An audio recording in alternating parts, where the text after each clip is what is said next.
ఒక బాబు పుట్టాడు. కానీ ఐజాక్ ప్రేయర్ చేశాడు బిడ్డల కోసం. ఎంతమంది పుట్టారు? అర్థమైంది కదండి. అంటే కొంచెం పురుషులు ప్రార్థన గట్టిగా చేస్తే ఆమేన్ డూప్లెక్స్లు కడతారు. ఆమేన్, హల్లెలూయా. రెట్టింపు రెట్టింపు రెట్టింపు ఆశీర్వాదం కావాలి. కాబట్టి దేవునికి అనుకూలంగా కుటుంబ యజమాని కుటుంబంలో, రాజుగారి దేశంలో దేవునికి అనుకూలంగా జీవించాలి. ఇంకా కొంచెం ముందుకు వెళ్ళిపోతే ఆయన ఏం చేశాడు అంటే 3వ వాక్యంలో అన్య దేవతల బలిపీఠాలు పాడు చేసి ప్రతిమలను పగలగొట్టిన తర్వాత 4వ వాక్యంలో వారి పితరుల దేవుడిని యెహోవాను ఆశ్రయించుటకును ధర్మశాస్త్ర విధులను క్రియలను బట్టి క్రియలు జరిగించుటకు యోధా వారికి ఆజ్ఞాపించాడు. ఆయన కాలమందు దేవుని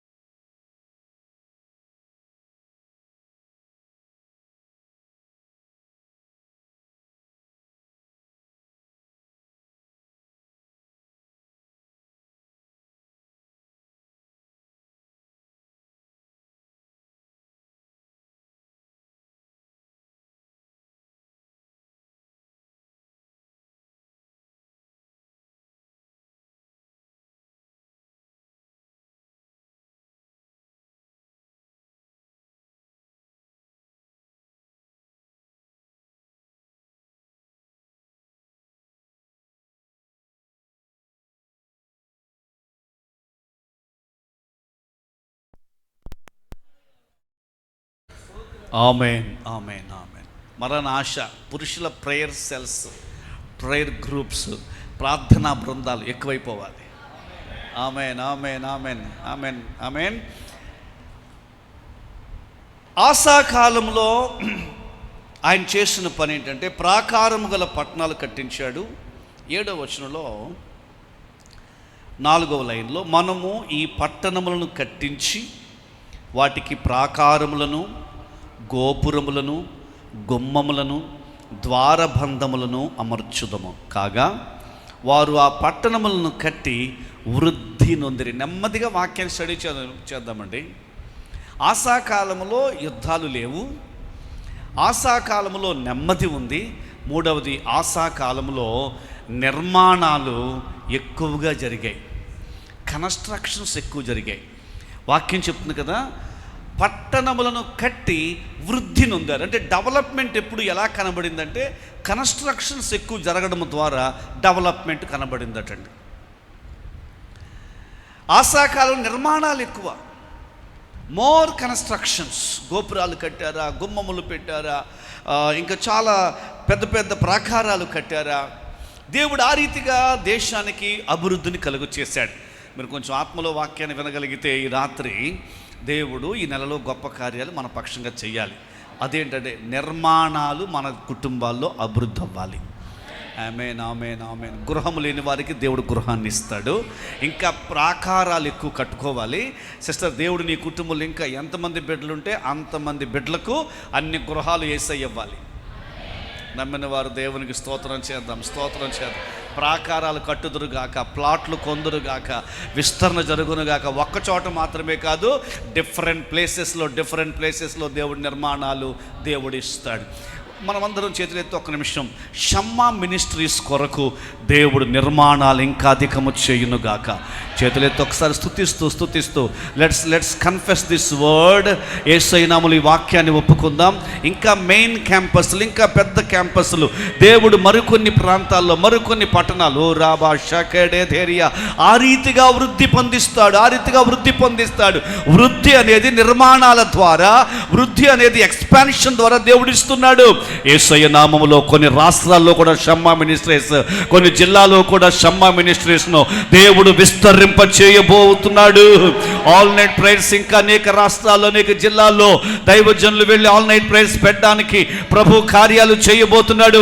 expansion in the name of Jesus, expansion in the name of Jesus. ప్రతి కుటుంబానికి ఆ విస్తరణ ప్రభువిచ్చునుగాక. సో ఆశాకాలంలో నెమ్మది కలిగింది, ఆశాకాలంలో యుద్ధాలు లేవు, ఆశాకాలంలో దేవుని ధర్మశాస్త్రం అందరూ పాటిస్తున్నారు. ఆసా కాలంలో నిర్మాణాలు. సిస్టర్ తప్పకుండా దేవుడు నిర్మాణం చేపట్టేలాగా దేవుడు నీకు సహాయం చేస్తారండి. మీరు తలపెట్టిన నిర్మాణం కంప్లీట్ అవుతుంది. మీరు ఊహించని స్థలంలో కూడా మీకు దేవుడు గృహాన్ని ఇస్తాడు.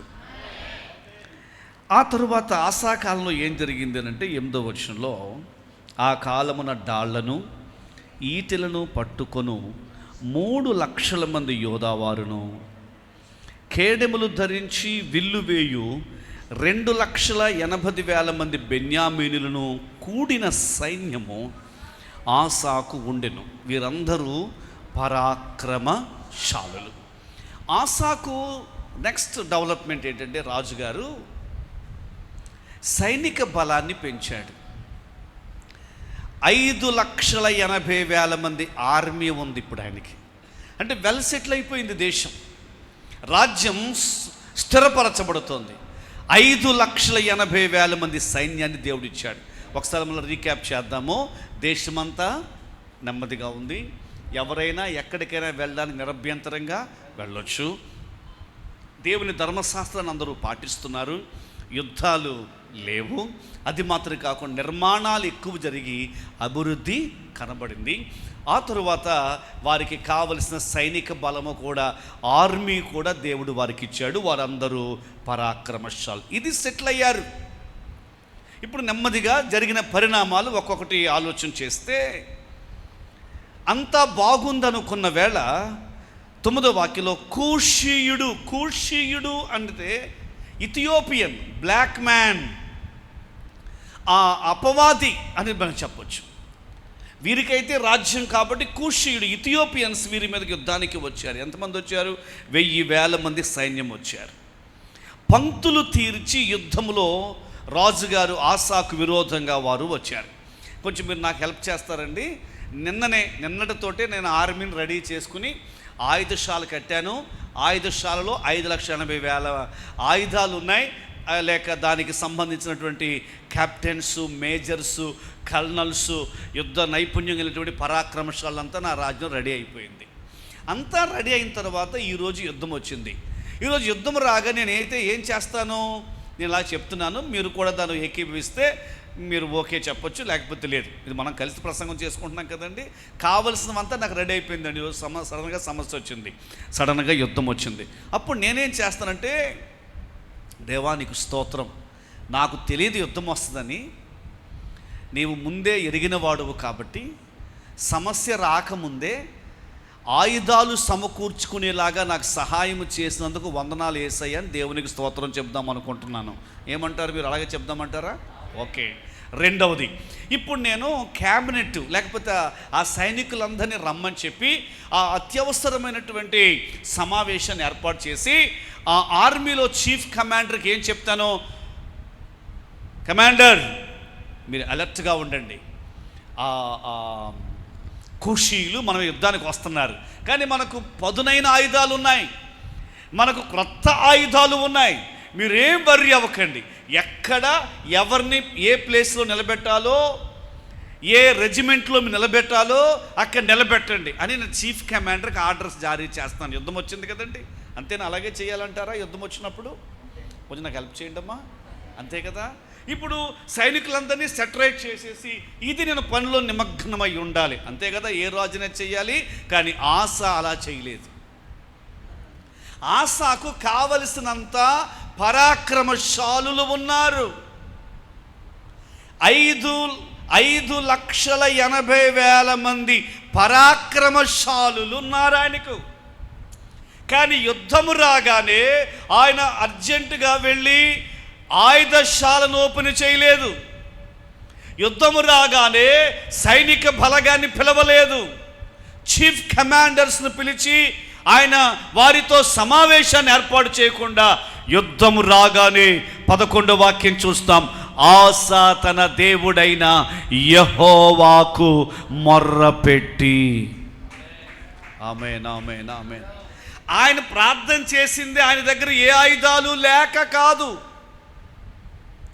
ఆయన ప్రార్థన చేసేటప్పటికి ఆయన యుద్ధానికి వెళ్ళే సామర్థ్యము లేక కాదు.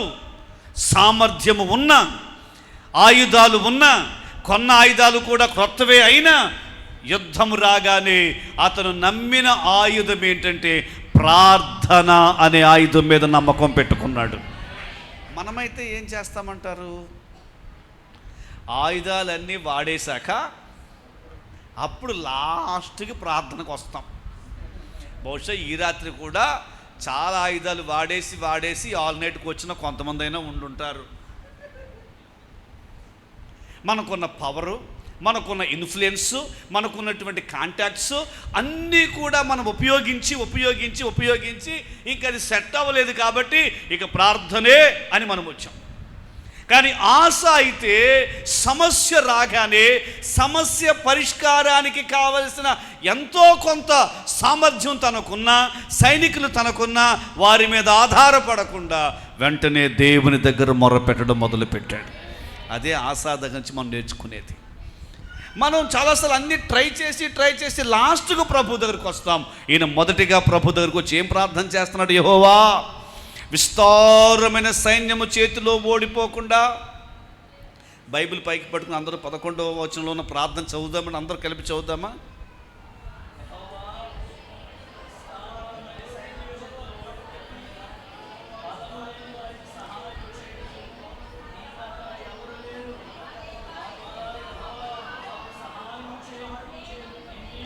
నిన్నే నమ్ముకొని ఉన్నాము, నీ నామమును బట్టియే ఈ సైన్యమును ఎదిరించుటకు బయలుదేరి ఉన్నాము. యెహోవా, నీవే మా దేవుడవు, నరమాత్రులను నీపైన జయమొందనీయకమని ప్రార్థింపగా. సిస్టర్, ఆయన దగ్గర ఆయుధాలు ఉన్నా ఆయుధాల మీద కొంచెమైనా మనస్సు లేదు, ఆయుధాల మీద కొంచెమైనా నమ్మకం లేదు. కానీ ఆయుధాలను ఇచ్చిన దేవుణ్ణి నమ్ముతున్నాడు. ప్రభువా, నేను నిన్నే నమ్ముకొని ఉన్నాను, నీవు మాకు సహాయం చేస్తావు, బలము లేని వారికి నీలాగా సహాయం చేసేవారు ఎవరు లేరు ప్రభువా అని ప్రార్థన చేయడం మొదలుపెట్టాడు. అలా ప్రార్థన చేస్తుంటే జరిగిన కార్యం ఏంటో తెలుసా? యెహోవా ఆ కూషీలను ఆసా ఎదుటను యోధావారి ఎదుటను నిలువనీయక వారిని మొత్తినందున వారు, అందరూ ఒకసారి యేసేకు మంచి స్తోత్రం చేద్దామండి. అందరూ ఒకసారి ఆ దృశ్యాన్ని చూడండి. 1000 మంది సైనికులు శత్రువులు వచ్చారండి. ఆస బెటాలియన్ను అలర్ట్ చేయట్లేదు, అసలు ఆ చీఫ్ కమాండర్తో మాట్లాడట్లేదు. ఎవరితో మాట్లాడుతున్నాడు? ఆమె దేవునితో మాట్లాడుతున్నాడు. మనమైతే ఏం చేస్తామండి? ముందు ఆ సమస్యకు సంబంధించిన ఫోన్ నెంబర్ ఒక లిస్టు,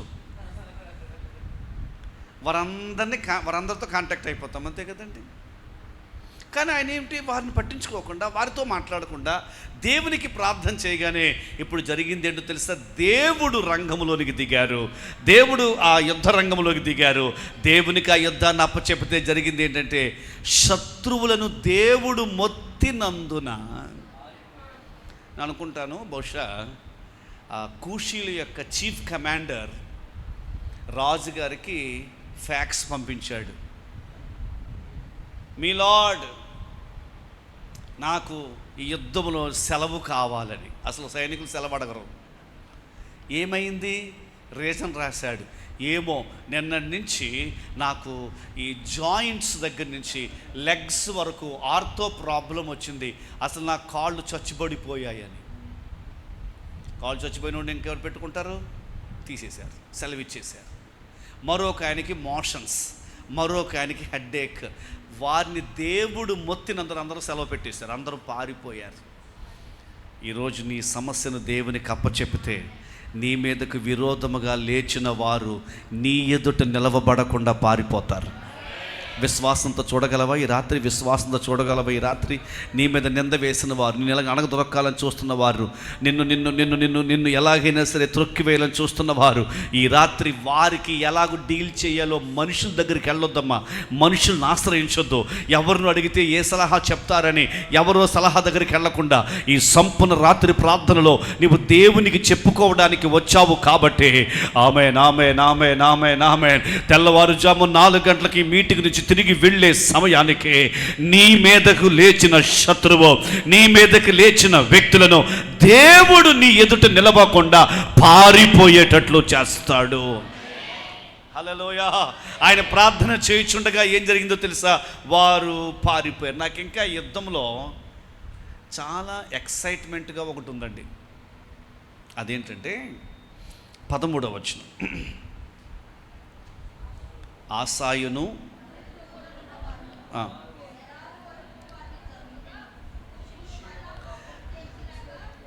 కూషీయులు మరలా పంక్తులు తీర్చలేక, ఒకసారి అందరి బైబిల్లో మాట ఉందండి, మరలా పంక్తులు తీర్చలేక యెహోవా భయము చేతను ఆయన సైన్యపు భయము చేతను, ఒకటి నీ శత్రువులు నీ ఎదుట ఉండకుండా పారిపోతారు.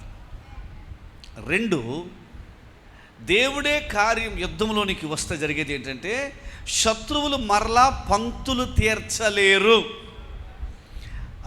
మరలా వారు మరలా లైన్లోకి రారు, మరలా యుద్ధానికి రారు. అమ్మా, నీ ఫ్యామిలీలో కొన్ని ప్రాబ్లమ్స్ వచ్చాయి. ఆ ఫ్యామిలీ ప్రాబ్లమ్స్ రాగానే నువ్వేం చేసావంటే అక్కోళ్ళందరికీ ఫోన్ చేసి అక్కోళ్ళందరిని రప్పించుకుని ప్రాబ్లమ్స్ సెటిల్ చేసుకుందామని అనుకున్నావు. మీ 3 అక్కోళ్ళు వచ్చారు, ప్రాబ్లం కొంచెం డిస్కషన్ జరిగింది, సెట్ చేశారు. సెట్ చేసినటువంటి 8 మాసాలు చాలా హ్యాపీగా మీ లైఫ్ సాగింది. మరలా 8 మాసాల తర్వాత మరలా ప్రాబ్లం వచ్చింది. మరలా ప్రాబ్లం రాగానే మరలా సిట్టింగ్ వేద్దాం అనుకున్నావు. ఈసారి అక్కోళ్ళు వద్దులే, మేనమామోళ్ళని పిలుద్దామని మేనమామోళ్ళని పిలిచావు. మేనమామోళ్ళు ఈసారి కొంచెం గట్టిగానే స్ట్రాంగ్గానే డోస్ ఇచ్చి మీ కుటుంబాన్ని సమస్య పరిష్కరించారు. 2 సంవత్సరాలు చాలా హ్యాపీగా వెళ్ళిపోయారు. మరలా 2 సంవత్సరాలు మరలా అదే తంతు. ఈసారి ఇంట్లో వాళ్ళు వద్దులే అని బయట వాళ్ళకి చెప్పావు. బయట వాళ్ళు వచ్చారు, కొంచెం గట్టిగానే లెటర్స్ కూడా రాయించారు. గొడవలు రాకుండా ఇద్దరి మధ్య కూడా లెటర్స్ రాయించారు, పకడ్బందీగానే చేశారు. జరిగింది ఏంటంటే 3 సంవత్సరాలు బాగా నడిచింది. 3 సంవత్సరాల తర్వాత మళ్ళీ ఇదే గొడవ మొదలయ్యింది. నీకు మ్యారేజ్ అయినప్పటి నుంచి సంవత్సరానికో 2 సంవత్సరాలకో సిట్టింగులు మాత్రం తప్పట్లేదు. సిట్టింగులలో తీర్పు తీర్చే వ్యక్తులు మారుతున్నారు తప్ప గొడవ మాత్రం రిపీట్ అవుతుంది. గొడవ రూపం మారుతుంది తప్ప సిట్టింగులు మాత్రం మారట్లేదు, తప్పట్లేదు. ఎవరి కొరకు నాకు తెలియదు. అది నీ ఫ్యామిలీ ఇష్యూ కావచ్చు, నీ స్థలం విషయం కావచ్చు, లేక నీ వ్యాపార విషయం కావచ్చు. ఎందుకో సిట్టింగుల మీద సిట్టింగులు జరుగుతున్నాయి. ఈ రాత్రి ప్రభువుకు మాత్రమే అప్పచెప్తే, ప్రభువే కార్యం చేయడం మొదలు పెడితే మరలా సిట్టింగ్ అయ్యక్కర్ లేకుండా దేవుడు సమస్య పరిష్కరిస్తాడు. ఎంతమందికి ఈ కార్యం జరగాలని ఆశ ఉంది? కూషీయులు మరలా పంక్తులు తీర్చలేక వారు మళ్ళా సిట్టింగ్కి రారు. విసిగిపోయావు, నీవు విసిగిపోయావు. లైఫ్లో పదే పదే ఇదే సమస్యను ఒకసారి ఒకరికి చెప్పి, మరొకరికి చెప్పి, ఒకసారి పోలీస్ స్టేషన్లో చెప్పి, ఒకసారి కోర్టులో చెప్పి, ఒకసారి బంధువుల మధ్య చెప్పి, మొత్తం మీద నీకే చాలా సిగ్గనిపిస్తోంది. కానీ తప్పట్లేదు. సిట్టింగ్ లేకపోతే వీలవ్వడం లేదు. కానీ అదన్నీ తాత్కాలికమే. కానీ దేవునికి అప్పచెప్తే ఏ పర్మనెంట్ సొల్యూషన్ దేవుడు ఇస్తాడు. ఎవరైనా ఈ రాత్రి అలా ఉన్నారా? అయ్యా క్లియర్ అయ్యింది సార్, క్లియర్ అయ్యింది, కానీ ఎక్కడో ఒక భయం. ఏంటో భయం అంటే మరలా ఈ ప్రాబ్లం రాదని అయితే చెప్పలేనండి. అది సిట్టింగ్ గురించి మాత్రమే మాట్లాడట్లేదు. వ్యాధులు, బలహీనతలు తగ్గుతున్నట్టే తగ్గుతున్నాయి, క్లియర్ అయినట్టే క్లియర్ అవుతున్నాయి. కానీ మరలా ఒక 2 ఇయర్స్కి మరలా సీజన్ వచ్చేటప్పటికి మరలా ఏదైనా తినకూడదు తినే సమయానికి వచ్చినప్పటికీ మరలా మొదటి నుంచి కోర్సు వస్తుంది. ఈ రాత్రి నువ్వు నమ్మగలిగితే వాక్యాన్ని, ఆశ ఒకటే చెప్పాడు, ప్రభువా మేము నిన్నే నమ్ముకొని ఉన్నాము. ఆయన్నే నమ్ముకున్న వారికి దేవుడు చేసే కార్యం ఏంటంటే ఇక ఎన్నటికి అది రాకుండా దేవుడు కార్యము చేస్తాడు. చేతులెత్తి ఒకసారి నిండు మనసుతో యేసయ్యకు స్తోత్రం చేద్దామా.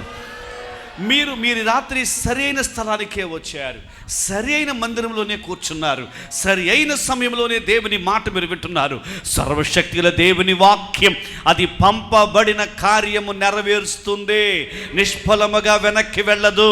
ఈ రాత్రి నీ హృదయ క్షేత్రములు ఈ వాక్యపు విత్తనము నీవు నాటింప చేసుకోగలిగితే దేవుడు కార్యాన్ని చేయబోతున్నాడు.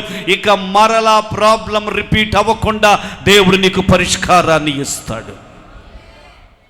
ఈ మెసేజ్ అయ్యాక ప్రభు దగ్గర నువ్వు ఆయన పాదాలు పట్టుకుని, ప్రభా ఇక నిన్నే నమ్ముకున్నానయ్యా, ఇంతవరకు మనుషులను ఆశ్రయించాను, ఇంతవరకు డాక్టర్స్ని ఆశ్రయించాను, ఇంతవరకు వ్యక్తులను ఆశ్రయించాను, ఇంతవరకు బంధువులను ఆశ్రయించాను, but I believe you alone, నేను నిన్నే నమ్ముతున్నాను ప్రభా అని పాద శరణంలోకి నువ్వు వస్తే నిశ్చయముగా నీకు మరలా రిపీట్ అవ్వదు ప్రాబ్లం. ఆమేన్. ఇక మరలా రిపీట్ అవ్వకూడదు. ఎంతమంది ఆశపడుతున్నారు అలాగ? నలిగిపోయినయ్యా, నలిగిపోయాను, కానీ అది మాత్రం ఇంకా నాకు మరలా నా లైఫ్లో నాకు ఆ రోజులు మరలా వద్దు సార్, నాకు మరలా పరిస్థితులు వద్దు సార్, నాకు మరలా ఆ స్థితి వద్దు సార్, నాకు మరలా ఇక ఎప్పటికీ ఆ సమస్య రిపీట్ అవ్వకూడదు. పరిశుద్ధాత్ముడు జ్ఞాపకం చేస్తున్న ఒక మాట మీకు చెప్తాను. ఈ పరిచర్య ద్వారా దేవుడు కార్యం చేయబోతున్నాడు. అదేమిటంటే దేవుని బిడ్డలారా, యెరికో పట్టణం ఉంది కదా, యెరికో పట్టణం కూలిపోయింది. యెహోషువ పుస్తకం 6వ అధ్యాయంలో. ఎలా కూలిపోయింది? దేవుని ప్రజలు వారి పాస్టర్ గారు మౌనంగా ఉండండి అంటే మౌనంగా ఉన్నారంట. వాళ్ళంతా చాలా కష్టమైంది అదేనేమో కదండి. ఏది? సైలెంట్గా ఉండడం చెప్పినప్పుడు సైలెంట్గా ఉండడం అనంత కష్టమైన పని ఇంకోటి ఉండదు మనకి, అంతే కదా పిల్లరా. యెహోషువ పాస్టర్ గారు ఏమన్నారంటే బీ సైలెంట్ అన్నారు. నాకు ఆశ్చర్యం అండి, 6 లక్షల మంది కాల్బలం సైలెంట్గా ఉండడానికి అవుతుందంటారా? అది కూడా ఆయన ఏం చెప్పాడు తెలుసా? కంఠధ్వని కూడా రాకూడదు అన్నాడు. అసలు కనీసం హమ్మింగ్ కూడా రాకూడదు అన్నాడు. 6 లక్షల మంది నిశ్శబ్దం అయిపోయారు.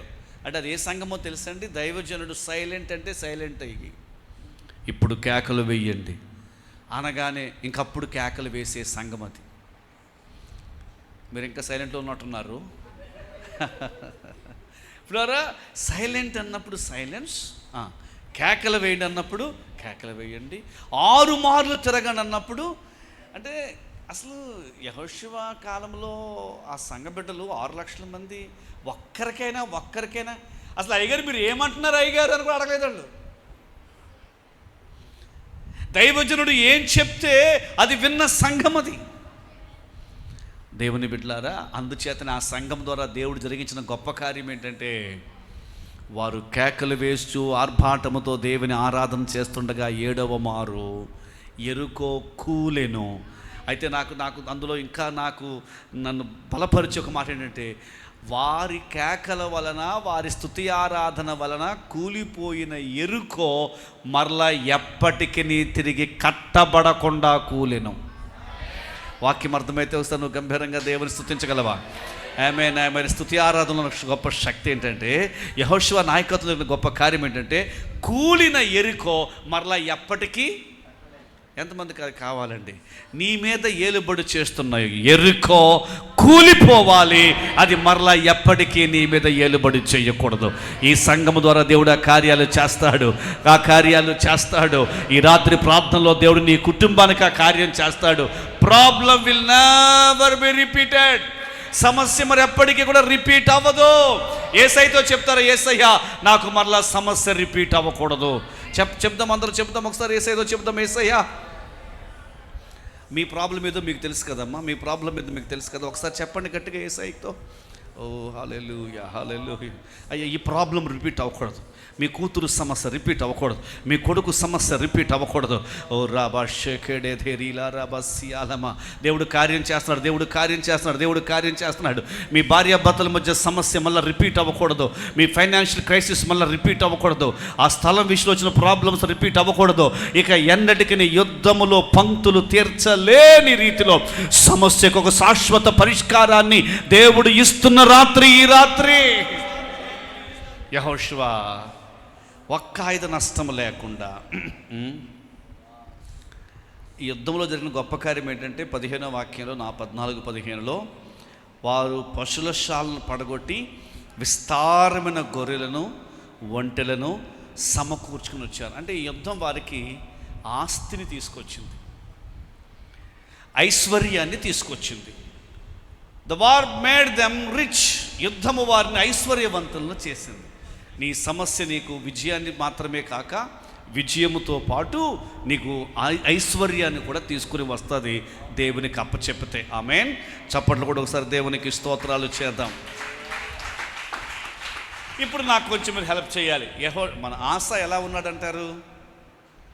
విజయంతో వస్తున్నాడు. చెప్పండి, ఎలా వస్తున్నాడు? గట్టిగా చెప్పాలి. విజయంతో వస్తున్నాడు. ఆయన భక్తి జీవితం మనకు మాదిరికరంగా ఉందంటారా లేదంటారా? ఉంది కదండి, చాలా మాదిరికరంగా ఉంది. ఇప్పుడు ఆసాను ఒక పాస్టర్ గారు ఎదుర్కొంటున్నారు. 15వ అధ్యాయం 1వ వాక్యంలో, ఆ కాలమున దేవుని ఆత్మ ఓదేదు కుమారుడైన అజర్యా మీదకు రాగా అతడు ఆసాను ఎదుర్కొనబోయి. నాతో పాటు ఆలోచించాలండి. ఆసా గారు ఎలా వస్తున్నారండి? విజయంతో వస్తున్నాడు. దట్టు మనందరికీ మాదిరికరమైన విజయంతో వస్తున్నాడు. అంతేగా, ఆయన దగ్గర చిన్న నేర్చుకోవాలి.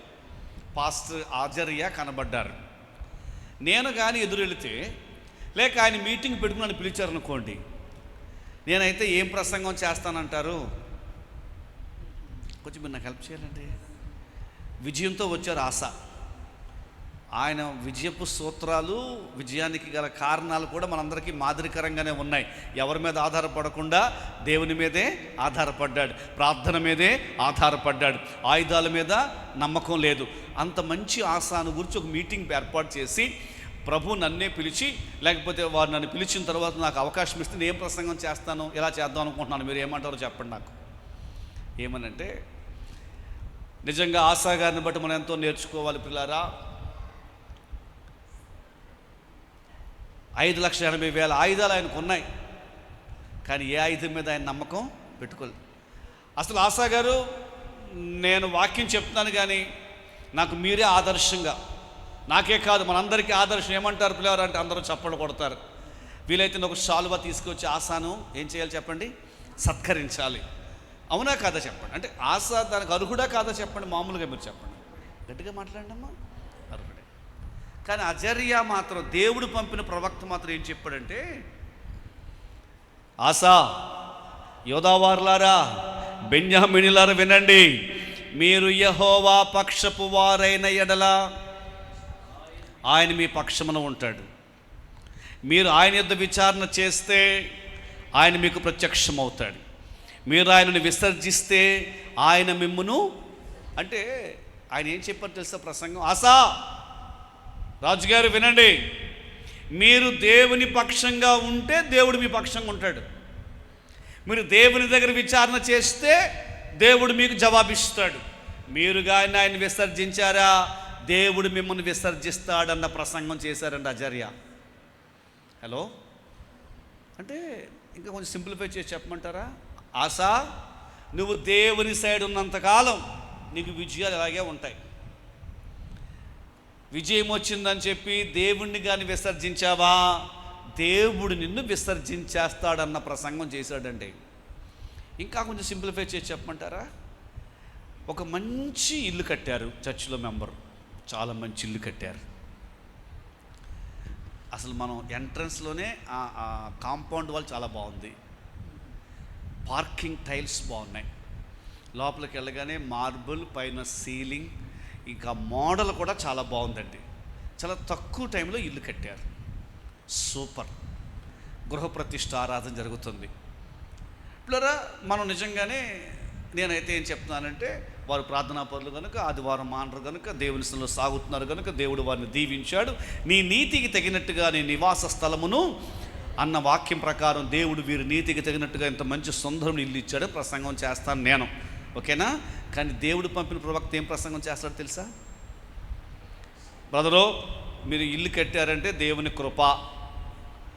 ఇంత త్వరితంగా కట్టారంటే సంఘం చేసిన ప్రార్థనలు, దేవుడు మీపై చూపిన అనుగ్రహం. కానీ అమ్మా ఇంక ఇల్లు కట్టుకున్నాం మనకేం పర్వాలేదని చెప్పి ఆదివారమే బంధువులందరినీ పిలుచుకుని ఫంక్షన్లో పార్టీలు ఏర్పాటు చేసుకుని చర్చి మానేసామనుకో ఇల్లు అమ్మేసుకోవాల్సి వస్తుంది, మరి జాగ్రత్త అని ప్రసంగం చేస్తున్నాడు పాస్టర్ గారు.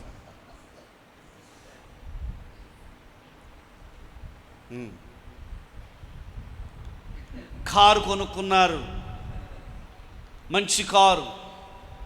ప్రార్థన చేయమంటే మన అయ్యగారు ఏం ప్రార్థన చేసి చెప్తున్నారు, బ్రదర్ దేవుడిని దీవించాడు, బండి కొనుక్కునే స్థాయిలో నుంచి దేవుడి స్థాయికి తీసుకొచ్చారు, దేవుని కృప. కానీ ఈ కారును కొన్న నీవు ఈ కారులో ప్రతి ప్రార్థనకు ఆదివారంతో పాటు మన చర్చ జరిగే మిగిలిన కార్యక్రమాలకు కూడా నీవు కుటుంబంతో కూడా రావాలి. అలా కాకుండా సంపూర్ణ రాత్రి ప్రార్థనకి ఏం వెళ్తాం లేదు, రేపు సెకండ్ సాటర్డే కదా, విశాఖపట్నం 1 నెల, గోవా 1 నెల, తిరిగి వస్తాను వెళ్ళావా, కారు అమ్మేసుకోవాలి, ఈఎంఐ కట్టలేక పట్టుకెళ్ళిపోతారు ఫైనాన్స్ వాళ్ళు అని పాస్టర్ ప్రసంగం చేస్తున్నారు. అమ్మ అర్థమవుతుందంటే నాకు చాలా ఆశ్చర్యం అవుతుంది. 15వ అధ్యాయం ఇంతగా విజయకేతనముతో తిరిగి వస్తున్నటువంటి మన బ్రదర్ ఆసాను దేవుడు ఆత్మచేత నింపబడిన దైవజనుడు మాత్రం ఏమంటాడు తెలుసా, ఇఫ్ నువ్వు ఎంతగా దేవుని పక్షంగా ఉంటావో అంతగా దేవుని పక్షంగా ఉంటాడు. నీవు దేవుని విసర్జించిన క్షణాన దేవుడు నిన్ను విసర్జిస్తాడు. ఇలాగూ హెచ్చరించే దైవజనుడు మనకు ఉండడం మనకు మేలు. ఆమేన్. నీవు హృదయం తెరిచి వినగలిగితే మరొక మాట చెప్తాను. కష్టములో నిన్ను హెచ్చరించి సరిచేసిన దైవజనుడు నీవు దీవించబడిన తరువాత క్షణక్షణము కూడా నిన్ను హెచ్చరించే దైవజనుడిని కలిగి ఉండడం గొప్ప ఆశీర్వాదకరం. చాలామందికి కష్టాల్లో ఉన్నప్పుడు, శ్రమల్లో ఉన్నప్పుడు, ఇబ్బందుల్లో ఉన్నప్పుడు దైవజనుడు ఎన్ని హెచ్చరికలు చేసినా, ఎంతగా జాగ్రత్తలు చెప్పినా అది నా మేలు కోరికే అనుకునేవారు. దేవుడు దీవించాక, దేవుడు వారిని అభివృద్ధి చేశాక, దేవుడు వారిని ఆశీర్వదించిన తర్వాత దైవజనుడు వారిని హెచ్చరిస్తుంటే ఇంకా పాస్టర్ ఎప్పుడు అలాగంటారని మమ్మల్ని అని చెప్పి హెచ్చరికను ప్రక్కన పెట్టేటువంటి చాలామంది మనకు కనబడతారు. మీరు ఏ కోవకు చెందినవారు? ఇష్టపడతావమ్మా? దైవజనుడు మనం దీవించబడ్డాక గద్దించి హెచ్చరించే దైవజనుడు. అలాంటి దైవజనుడే దేవుడు కోరుకుంటున్నాడు. అలాంటి దైవజనుడినే దేవుడు ఆశా దగ్గరికి పంపించాడు. ఈ రాత్రి ప్రతి ఒక్కరి హృదయంలోకి ఇది వెళ్ళాలని ఆశపడుతున్నాను. నీకు పాటలు రానప్పుడు, నీకు ప్రార్థన రానప్పుడు, నీకు సరిగా దేవుని గురించి తెలియనప్పుడు, నిన్ను అన్ని విషయాల్లో క్రమపరిచేటప్పుడు మాత్రం అలాగే అన్నా, అలాగే అయ్యా అని చెప్పి విన్న నీవు ఇప్పుడు కొంచెం కాస్త పాటలు పాడడం నేర్చుకున్నాక, ఇప్పుడు కాస్త కొంచెం దేవునిలో సాగడం నేర్చుకున్నాక, ఇప్పుడు కాస్త కొంచెం వాక్యంలో నేర్చుకున్న తర్వాత నీ యొక్క ఆత్మీయ తండ్రి, మీ దైవజనుడు నిన్ను హెచ్చరించడం మొదలు పెడుతుంటే ఆ హెచ్చరికకు లోబడని కొందరు ఉన్నారు. ఈరోజు ప్రభు వారితోటే మాట్లాడుతున్నాడు. దీవించబడిన ఆసాను హెచ్చరిస్తున్న దేవుని ఆత్మ కలిగిన దైవజనుడైన అజర్య. ఆమేన్.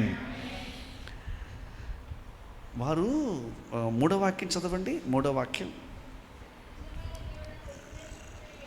నిజమైన దేవుడైనను ఉపదేశము చేయు యాజకులైనను ధర్మశాస్త్రమైనను చాలా దినములు. అర్థమవుతుందండమ్మా? దీవించబడ్డాక చాలామందికి ఏమొద్దట? ధర్మశాస్త్రం వద్దు, దేవుడే వద్దు, ఉపదేశము చేసే యాజకులే వద్దు. మీ బైబిల్లో ఉందండి అన్నమాట. అమ్మ సిస్టర్, మీ బైబిల్ ఉందండి. దేవుడు దీవించేశాడు కదా, దేవుడు ఇల్లు ఇచ్చేశాడు కదా, దేవుడు అభివృద్ధి చేశాడు కదా, దేవుడు కాస్త ఉద్యోగం ఇచ్చాడు కదా. ఇంక ఇప్పుడు మనకు ఎవరొద్దు? దేవుడు వద్దు, ధర్మశాస్త్రం వద్దు, అసలు ఉపదేశం చేసేవాళ్ళు వద్దు. మాకంతా ఇప్పుడు ఏం కావాలంటే దేవుడిని దీవించును గాక, అభివృద్ధి అవదువు గాక, మహాభివృద్ధి అవదువు గాక, నీ నీతికి తగినట్లు నివాస స్థలం వర్ధిల్లిపోతుంది అని చెప్పి ప్యాంపరింగ్ చేసేటువంటి స్వీట్ వర్డ్స్ చెప్పేవాళ్ళు కావాలంట. ఉపదేశం చెప్పే యాజకులైతే వద్దంట. ఉపదేశం అంటే ఎవరు చెప్తారండి? ఉపదేశం మొట్టమొదటిగా తల్లి ఉపదేశం చెప్తుంది కదా. ఉపదేశం ఎవరు చెప్తారు? తల్లి. ఇక్కడ ఎవరైనా కూర్చున్న వారిలో మీ మమ్మీ ప్రక్కన కూర్చుంటే, ఇక్కడ మమ్మీ ప్రక్కన కూర్చున్నంత ఇబ్బందికర పరిస్థితి ఇంకెక్కడ ఉండదండి. ఎందుకంటే మనం కానీ మమ్మీ ప్రక్కన కూర్చున్నామే అనుకోండి, అసలు ఆ కూర్చున్న గంట నరకంలాగా ఉండదు. ఎందుకంటే అమ్మా అలా చూడు అంటదమ్మ. అంటే అటు చూస్తున్నా సరిగా వినో అంటది అమ్మ ప్రక్కన కూర్చుని. అంటే అమ్మ ఎప్పుడు బిడ్డకి ఏం చెప్తా చెప్పండి? ఉపదేశం. అందుకనే కొంతమంది ఆ ఒప్పందంతో, మమ్మే నువ్వు మాత్రం నా పక్కన కూర్చోవద్దు అని చెప్పి వచ్చిన వాళ్ళు కొంతమంది ఉంటారు. డాడీ ఉపదేశం ఎవరు చెప్తారు? ముందు అమ్మ చెప్తారు, తర్వాత నాన్న చెప్తారు. సామెతల పుస్తకం అంతా కూడా తల్లి ఇచ్చుచున్న ఉపదేశం సొలొమోనుకు, తండ్రి యొక్క ఉపదేశం. డాడీ బండిస్తారు కానండి, డాడీ బండిచ్చాక ఆయన చెప్పే జాగ్రత్తలు వినలేక నడిచెళ్ళిపోదాం అనిపిస్తుంది. ఎందుకని ఆయన ఎన్ని జాగ్రత్తలు చెప్తారో, ఎన్ని కాషన్స్ చెప్తారో. ఉపదేశం చేస్తారు. మిగతా వారందరూ ఏం చేస్తారు? సూపర్ నడుపుతున్నావు బండి, నువ్వు వెళుతుంటే సౌండ్ వస్తుంది మరి అని పొగుడుతారు. కానీ తండ్రి ఏం చేస్తాడు? హెచ్చరిక చేస్తూనే ఉంటాడు. తల్లి ఏం చేస్తుంది? ఉపదేశం చేస్తూనే ఉంటుంది. అందుకనే ఉపదేశం చేసే తల్లి తండ్రి ఉపదేశాన్ని మనం ఎప్పుడు నిర్లక్ష్యం చేయకూడదు.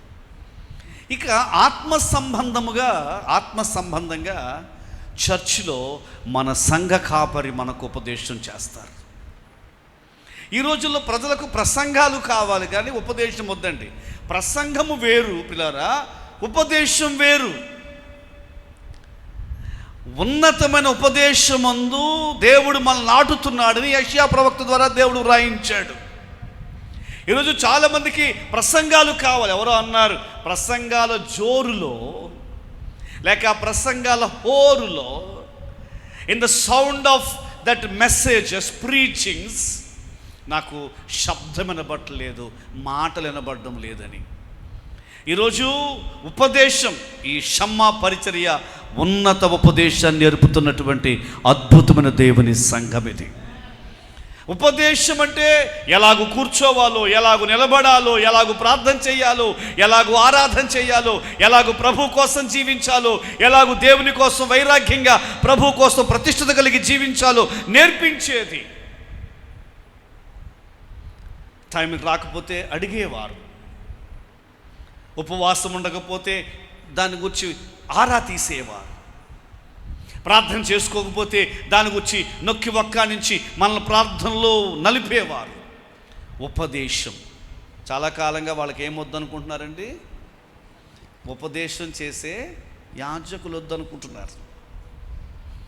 అందుచేత వారికి వచ్చిన సమస్యలు ఏంటంటే, 5వ వాక్యం, ఆ కాలంలో దేశముల కాపురస్తులందరిలోనూ, మీ బైబిల్లో మాట ఉందండి, ఏమి కలిగెను? యాజకత్వము ఉపదేశం చేసే యాజకులకు లోబడకపోతే, దీవించబడిన తర్వాత ఉపదేశానికి లోబడకపోతే ఏం జరుగుతుందంటే గొప్ప కల్లోలములు కలిగెను. గనుక తమ పని పాటలను చక్క పెట్టుకొనుటకై తిరుగువారికి ఏం లేదట. ఎందుకు లేదండి? అక్కడ ఉంది కదా, బైబిల్ ఉంది చూడండి. ఎందుకు లేదు సమాధానం? 5వ వాక్యంలోని సమాధానం ఎందుకు లేకుండెను? కల్లోలములు. ఇంకా మరొక మాట ఉంది, మీరు చూడగలరు గట్టిగా. పని పాటలు చక్కపెట్టి కూడా తిరుగుతున్నారు. మరి బ్రదర్ మొన్న ఆదివారం ఎందుకు రాలేదు? అదే పని మీద వెళ్ళానండి, అందుకే నెమ్మది లేదు. చాలా స్పష్టంగా బైబిల్ అన్ని విషయాలు మనకు వ్రాయబడి ఉన్నాయని మనం చదివితే, తమ పని పాటలను చక్క పెట్టుకోవడానికి తిరుగులాడు వారికి సమాధానము లేకుండెను. ఏంటన్నా ఈ మధ్య అసలు నెమ్మది లేకుండా అయిపోతుంది ఇంట్లో అన్నారనుకోండి. ఈ మధ్య నువ్వు పని పాటల మీద ఎక్కువ ప్రార్థన మానేసి నీ సొంత పనులకు తిరుగుతున్నట్టున్నావు, అందుకనే ఇంట్లో ఏమి లేదు, నెమ్మది లేదు, సమాధానము లేదు. ఆరో వాక్యం దేవుడు జనములను సకల విధములైన బాధలతో శ్రమపరచెను గనుక. మీరు అందరి బైబిల్లో మాట ఉందండి, బాధలు ఎవరు ఇచ్చారు? బాధలు దేవుడే. ఎందుకని, దేనికోసం వారికి బాధలను దేవుడు అనుమతించారు? దేవుడు అక్కర్లేదు, మాకు యాజకులు అక్కర్లేదు, ఉపదేశాన్ని బోధించే యాజకుడైతే అసలే మాకొద్దు అని చెప్పి తిరుగుతున్నారంట, పని పాటలు చక్కబెట్టుకోవడానికి తిరుగుతున్నారట. అందుకనే వారికి సమాధానము లేదు. దేవుడు వారిని శ్రమపరచును కనుక జనమును పట్టణమును పాడు చేసింది. ఇది ఒకసారి అందరూ యేసయ్యకు ఒక మంచి స్తోత్రం చేద్దాం పిల్లరా. ఆశ దేవుని మీద మాత్రమే అనుకుని విజయాన్ని పొంది తిరిగి వచ్చాక దేవుడు హెచ్చరిస్తున్నది ఏంటంటే, నీవు విజయం పొందినందుకు సంతోషమే కానీ దేవునిలో ఉన్నంత వరకు ఈ విజయం నిలిచి ఉంటుంది. నీవు దేవునికి దూరం అయితే, దేవుణ్ణి విసర్జిస్తే, దేవుడు దీవించాడు కదా అని దేవుని యొక్క సన్నిధికి ఆయన యొక్క సంఘానికి నీవు దూరం అయిపోతే దేవుడు నీకు దూరం అయిపోతాడు. ఉపదేశం చేసే యాజకుడు కావాలి. వాటిని వారు కాదనుకున్నందున దేవుడు వారిని శ్రమపరచెను. ఎంతమందికి అర్థమవుతుంది? ఈరోజు నీకున్న శ్రమకు రీజన్ ఇది, నీకున్న కష్టానికి రీజన్ ఇది, నీకున్న ఇబ్బందికి రీజన్ ఏంటంటే 4 సంవత్సరాల క్రితం దేవుని మీదే నువ్వు ఆధారపడినప్పుడు దేవుడు నీకు విజయం ఇచ్చాడు. You got the victory. కానీ ఇప్పుడు నువ్వు శ్రమల గుండా వెళ్ళడానికి కారణం ఏంటంటే, విజయాన్ని పొందాక దేవుణ్ణి విడిచిపెట్టావు. విజయాన్ని పొందాక సంఘంలో జరుగుతున్న చాలా కార్యక్రమాల్లో నువ్వు గైర్హాజరు అవుతున్నావు. విజయం పొందాక దేవుణ్ణి ఇంచుమించు 4 గంటలు కంటిన్యూస్గా ప్రేయర్ చేసే వాళ్ళు ఇప్పుడు నీ ప్రేయర్ టైం ఎంతమ్మా? కొన్ని సంవత్సరాల క్రితం సిస్టర్ నీకు వీక్లీ 1 ఫుల్ డే ఫాస్టింగ్ ఉండేది. ఇప్పుడు దేవుడు దీవించిన తర్వాత, దేవుడు ఆశీర్వదించిన తర్వాత, దేవుడు డెవలప్ చేసిన తర్వాత నీ అసలు ఈ మధ్య నీకు అసలు ఉపవాసపు రోజే లేదు కదా. అందుకే ఈ కష్టాలు, అందుకే ఈ శ్రమలు, అందుకే ఈ ఇబ్బందులు. ఎవరైనా ఈ రాత్రి ఇది నా కొరకే అని నువ్వు అనుకుంటే, నీ దేవుడిని విమర్శించడానికైతే ఈ మాట చెప్పడం లేదు. నీకు కలిగిన శ్రమకు కారణం సహవాసంలో ఉండకుండా పనిపాట్ల మీద మనసు పెట్టుకుని తిరుగులాడుతున్నావు కాబట్టి నీకు శ్రమలు బాధలు వస్తున్నాయి. మరి ఏం చేద్దాం? ప్రభు ఈ రాత్రి ఒక వాగ్దానం చేస్తున్నాడు. అయినా నీ దేవుడు నీ పక్షంగా జాలి కలిగి, ప్రేమ కలిగి, ఆయన వాత్సల్యత మన మీద నూతనముగా ప్రతిరోజు పుడుతుంది కాబట్టి ప్రభు ఈ రాత్రి ఒక వాగ్దానం చేస్తున్నాడు. ధైర్యము వహించండి, మీ కార్యమును దేవుడు సఫలము చేస్తాడు. హల్లెలూయా. అందరూ ఒకసారి లేచి నిలబడదామా? అందరూ ఒకసారి లేచి నిలబడదామా? ఒక్క 2 నిమిషాలండి, ఎవరికి వారు ఒక ప్రార్థన చేయాలి. సిస్టర్, నీకు దేవుడు విజయం ఇచ్చాక ప్రార్థన తగ్గిందండి. ఇంట్లో వివాహం జరగనంతసేపు ఎక్కువ ప్రార్థన చేసే తల్లిదండ్రులు బిడ్డకు వివాహం అయిపోయి రిలాక్స్ అయిపోయారు. కష్టాల్లో దేవుని స్థలంలో ఉపవాసాలతో ఉన్నవారు ఇప్పుడు దేవుడు కాస్త కొంచెం దీవించాక రిలాక్స్ అయిపోయి ప్రార్థనకు సహవాసానికి దూరం అయిపోయారు. వారితో దేవుడు మాట్లాడుతున్న సమయం ఇది. మరలా నీ ఒక్కసారి నీ జీవితాన్ని ఆ మొదటిలో ఉన్న భక్తితో నువ్వు కట్టుకోగలిగితే దేవుడిదిగో పెండింగ్లో ఉన్న కొన్ని కార్యాలు సఫలము చేస్తాడు.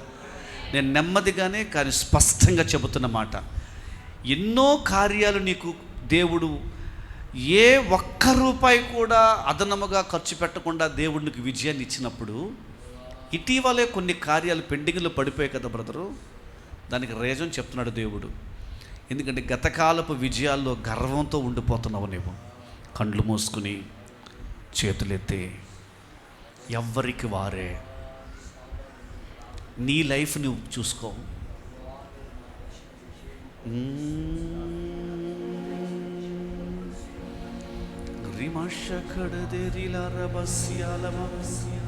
పెండింగ్ పనులు కూడా దేవుడు సఫలము చేస్తాడు.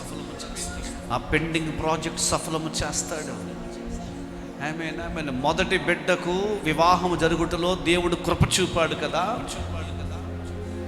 కానీ ఆ దేవుని కృపను నీవు కాస్త నీ సామర్థ్యం అనుకుంటూ, నీ గొప్పతనం అనుకుంటూ వెర్రవీగుతున్నావు. కాబట్టి ఆ తదుపరి బిడ్డలకు ఇంకా వివాహాలు చేయలేకపోతున్నావేమో.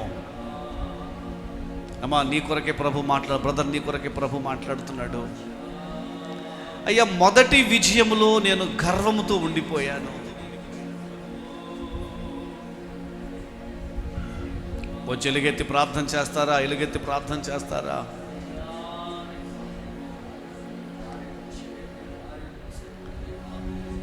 నీ ముగ్గురు బిడ్డల్లో ఆ పెద్ద బిడ్డకు జాబ్ వచ్చాక నీవు ఇంకేం పర్వాలేదు అనుకున్న గర్వపడుతున్నావు. కాబట్టి ఆ తదుపరి బిడ్డలు ఇంకా సెటిల్ అవ్వడం లేదేమో.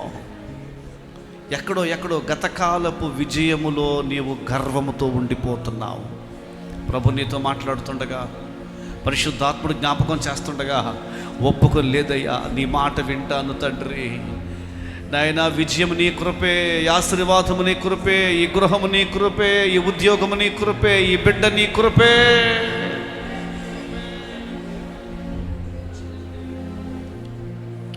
ఒప్పుకోగలిగిన వారికి దేవుడు ఈ నెలలోనే కార్యాన్ని ప్రారంభిస్తాడు.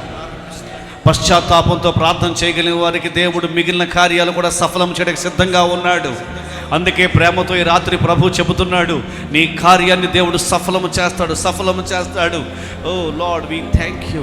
గత కాలములో నీ లక్షల రూపాయల అప్పులను దేవుడు సునాయాసంగా తీర్చుకోవడానికి కావలసిన శక్తినిచ్చాడే.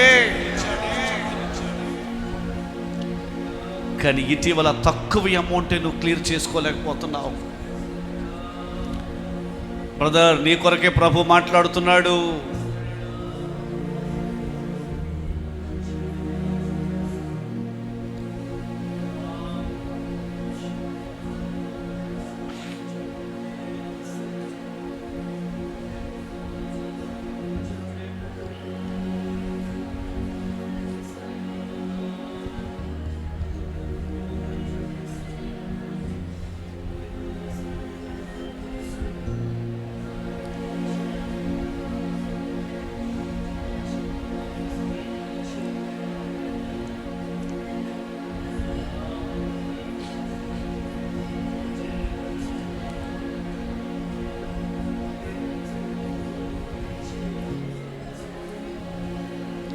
విజయాన్ని పొందాక నన్ను మా దైవజనుడు హెచ్చరించాలని కోరుతున్నాను. నేను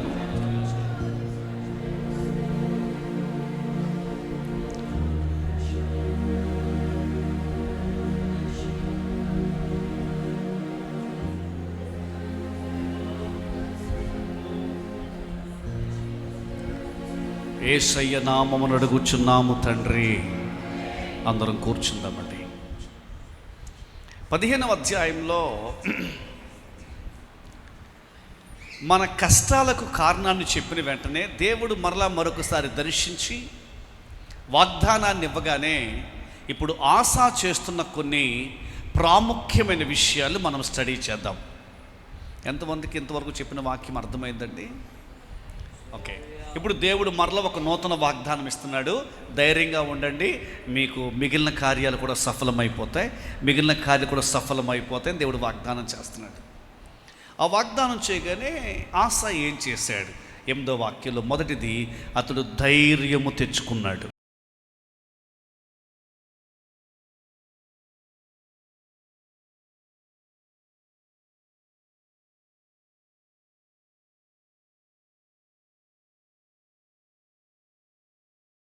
తీసివేశాడు.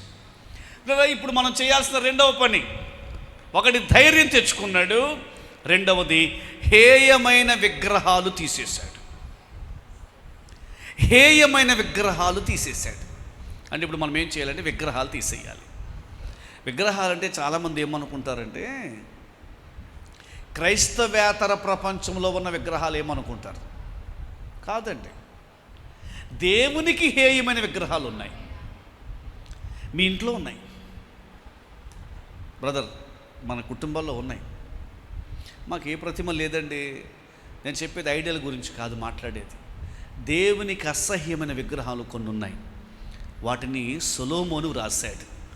సామెతల పుస్తకం 6వ అధ్యాయం 16-17 వచనాల్లో దేవునికి అసహ్యమైన విగ్రహాలు కొన్ని ఉన్నాయి. సామెతల పుస్తకం 6వ అధ్యాయం 16-17 వచనాలు. యెహోవాకు అసహ్యములైనవి 6 కలవు, 7 ఆయనకు హేయములు. అవేవనగా అహంకార దృష్టియు, కళ్ళలాడు నాలుకయు, నిరపరాధులను చంపు చేతులను, దుర్యోచనలు యోచించు హృదయమును, కీడు చేయుటకు త్వరపడి పరుగులెత్తు పాదములను, లేని వాటిని పలుకు అబద్ధ సాక్షియు, అన్నదమ్ములలో జగడములు పుట్టించువారును. ఇవే విగ్రహాలటండి. అమ్మ, మన ఇంట్లో ఉన్నాయండి విగ్రహాలు. ఏంటో విగ్రహం? మొదటి విగ్రహం అహంకార దృష్టి, గర్వం అండి. ఎవరైతే గర్వము కలిగి ఉన్నారో వారే పెద్ద విగ్రహారాధన. అదే పెద్ద విగ్రహారాధన. అది దేవునికి అసహ్యం. దేవునికి ఇష్టం లేనిది ఏంటంటే గర్వం. అందుకంటే పెద్ద గర్వం ఏంటంటే ఆత్మీయ గర్వం. నేను ప్రార్థన చేయగలను, నేను చదవగలను, నేను పాడగలను, నేను ఉపవాసం ఉండగలను. ఆత్మీయ అహంభావం, స్పిరిచువల్ ఎర్రోగెన్స్ ఈజ్ ఎ బిగ్ ఐడలాటరీ. అదొక పెద్ద విగ్రహారాధన. అహంకార దృష్టి, గర్వం అండి. దేన్ని బట్టి గర్వపడాలండి? మనకున్న దేన్ని బట్టి మనం గర్వపడాలి? మనకున్న ఇల్లు ఒక్కసారి బయటకు వచ్చి చూస్తే మన ఇల్లంతటి అసలు మనం ఎక్కడికి అందుకోలేని, రీచ్ అవ్వలేని గృహాలు ఎన్నో ఉన్నాయి. ధనమా, డబ్బు మీద తేలియాడుతున్న ప్రజలు ఉన్నారు. కారును బట్టి గర్వపడాలా? అసలు మనము కనీసం ఊహించలేని ఖరీదైన కారులు ఉన్నవారు ఉన్నారు. అందమా, 2 రోజులు జ్వరం వస్తే సరే తెలిసిపోద్ది నీ అందం ఏంటో. కాబట్టి దేన్ని బట్టి గర్వపడాలి మనం? మరి ఎందుకు గర్వపడుతున్నావు? ఈ గర్వం ఉంటేనే అదే విగ్రహారాధన. దేవుడు కార్యం సఫలం చేయాలండి మాకు ఈ నెలలో అన్నవారు యేసయ్యకి స్తోత్రం చెప్తారండి. అలాగైతే ధైర్యంగా చెప్తున్నాను, స్పష్టంగా చెప్తున్నాను. ముందు నీ గర్వం పోవాలి. అది మొదటిది. రెండవది ఏంటి? కళ్ళల్లాడు నాలుకో పెద్ద ప్రాబ్లం మనకి. నీ నాలుక వల్లే దేవుడు కార్యాలు చేయట్లేదు. అసలు ముందు నాలుకకు సిలివేసేయాలి. చాలామందికి అన్నీ మారు మనసు పొందే కానీ నాలుగు మారు మనసు పొందలేదు. ఇది దేవునికి అసహ్యం. దేవుడు కార్యం సఫలం చేయాలంటే అసహ్యమైన విగ్రహాలు తీసివేశాడు. అసహ్య విగ్రహంలో రెండవది నాలుక, మూడవది కీడు చేయడానికి పరుగులెత్తే పాదాలు, అన్నదమ్ముల్లో జగడాలు పుట్టించేవారు, లేని వాటిని పలికి అబద్ధ సాక్ష్యాలు చెప్పేవారు. ఈ విగ్రహాలు తీసివేయాలి. మొదటిది ధైర్యం తెచ్చుకోవాలి. రెండవది మనము విగ్రహాలు తీసివేయాలి. మూడవది 11వ వాక్యం. తాము తీసుకొని వచ్చిన కొల్ల సొమ్ములో నుండి ఆ దినమున 700 ఎద్దులను 7,000 గొర్రెలను యెహోవాకు బలులుగా అర్పించి. ఇప్పుడు వారు చేసిన మూడవ పని ఏంటంటే కానుకలు సమర్పించారు, బలులు అర్పించారు. ఎంత అర్పించారండి బలులు? ఏమర్పించారంటే వాళ్ళు 7,000 గొర్రెలు 700 ఎద్దులు. దేవుని కానుక ఇచ్చేటప్పుడు ఎంత కానుక ఇవ్వాలని వారు నిర్ణయించారంటే ఏది తెచ్చినా 7తో ముడిపడిన కానుక ఇవ్వాలనుకున్నారు. అంటే యాపిల్ తెచ్చారనుకోండి, ఒక్క యాపిలే తేరంట వాళ్ళు, 700 యాపిల్ తేవాలంట. మీరు మెలకుగా ఉండి విన్నారని అనుకుంటున్నాను. అరటిపళ్ళు తేవాలంటే ఎన్ని తేవాలండి? 700 అంట. గొర్రెలు తేవాలంటే ఎన్ని గొర్రెలు తేవాలండి? 700, 7,000 కూడా ఉన్నాయి. 7తో ముడిపడి, 7 గురించి మనకు బాగా తెలుసు కదా. 7 బోరలు, 7 మాటలు, ఇంకా 7 మార్లు తిరగడం, 7వ రోజు విశ్రాంతి, 7 నక్షత్రాలను కుడి చేత పట్టుకుని 7 దీపస్తంభముల మధ్య మన ప్రభువు. అలాగే కానుక కూడా ఎంత వెయ్యాలి? కానుక 7తో ముడిపడిన కానుక వేయాలండి. ఎప్పుడు ఏ ఆఫరింగ్ పట్టినా మనం 7తో ముడిపడిన కానుకే. ఎట్టి పరిస్థితుల్లోనూ 700 రూపాయలు తక్కువ ఎవరు కానుకేయకూడదు. ఒక్కరు మాత్రం ఆమెను చెప్పారు. ఆమేన్, హల్లెలూయా. నిశ్చయంగా నేను మరలా చెప్తున్నానండి, వీరైతే కానుక ఎంత ఇచ్చారంటే 700 ఎద్దులు, 7000. ఆసా అయితే అలా, వీరి కుమారుడు ఉన్నాడు, ఆసా కుమారుడు యెహోషాపాతు. ఆయన అయితే ఎంత ఇచ్చాడు తెలుసండి? 7700 ఇచ్చాడు. ఆయన ఇంకా పెంచాడు. ఎస్, 17వ అధ్యాయం 11వ వాక్యం అనుకుంటా. 7700 గొర్రె పొట్టేళ్ళు, 7700 మేకపోతులు ఇచ్చాడు ఆయన యెహోషాపాతు. కాబట్టి మనం కానుక ఇచ్చేవారందరూ ఏం చేద్దాం చెప్పండి? ఎంత ఇద్దాం అమ్మా? మినిమం ఆఫరింగ్ ఎంత అనమాట అండి? 700 అండి మినిమం ఆఫరింగ్. ప్రతి ఆదివారం దేవునికి కానుక అర్పించినప్పుడు, ఎప్పుడు కానుక వేసినా సరే, సభల్లో లేకపోతే ఇలా మీటింగ్స్లో కానుక వేసినా సరే, ఆఫరింగ్ పడేటప్పుడు ఎంత మినిమం ఎంత వేయాలండి? 700 వేయాలి. అలా 700 కానుక వేయడానికి కృప చూపుతున్నప్పుడు, 700 వేస్తూ ఉండగా దేవుడు మన చేతులను బలపరిచి ఎప్పుడు కానుక పట్టినా 7000 రూపాయల కానుకేసే కృప దేవుడు మనకిచ్చును గాక. ఆమెన్ అన్నవారికి దేవుడు సహాయము చేయును గాక. ఆమెన్, హల్లెలూయా. 7000 రూపాయల కానుకిస్తూ ఉండగా ప్రభు మన కృప చెప్తూ ఎప్పుడైనా సరే ఏదైనా ఆఫరింగ్ టైంలో నిశ్చయంగా ఆఫరింగ్ బాక్స్ మన దగ్గరకు వస్తున్నప్పుడు, లేకపోతే మనం ఆఫరింగ్ బాక్స్ దగ్గరికి వెళ్ళినప్పుడు మనం ఒకే పర్యాయం యెహోషాపాతులాగా 7700 అనే మాట ప్రకారం 7,77,000 రూపాయలు ఒకేసారి ఎవరికీ తెలియకుండా కానుకేసేలాగా దేవుడు మనల్ని హెచ్చించును గాక. నేను మరలా ఒకటే చెప్పగలను, ఏంటంటే ఆయన ఇస్తేనే కదా మనం ఇస్తాం. ఆమేన్, ఆయన ఇస్తేనే మనం ఇస్తాం. కాబట్టి యేసయ్య తప్పకుండా ఈ రాత్రి కూడి వచ్చిన వారికి ఆ రీతిగా కృప చూపును గాక. నమ్ముదాం. నేను ప్రార్థన చేసుకున్నాను, ప్రభువా ఆ కృప నాకు దయచేయ, నేను ప్రార్థన చేసుకుంటున్నాను. ప్రభు అలాగూ మనకు సహాయము చేయును గాక. అంటే దేవుని కార్యం సఫలమవ్వడానికి వారు చేసిన పని, దేవునికి వారు కానుకిచ్చారు. ఎంత కానుకిచ్చారంటే 700 ఎద్దులు, 7000 గొర్రెలు. కాబట్టి ఇక మీదట ఏ వస్తువు తెచ్చినా ఏం చేద్దాం చెప్పండి గట్టిగా? 7తో ముడిపడిన అర్పణ. ఆమేన్. కుర్చీలు తెస్తే 7000 కుర్చీలు, 700 కుర్చీలు. ఆమేన్, ఆమేన్. ఎందుకంటే దేవుడు పెద్ద చర్చ ఇస్తాడు, అప్పుడు కావాలి కదండి మనకి. హల్లెలూయా. ఫ్యాన్లు తెస్తే మాత్రం మినిమం ఎన్ని?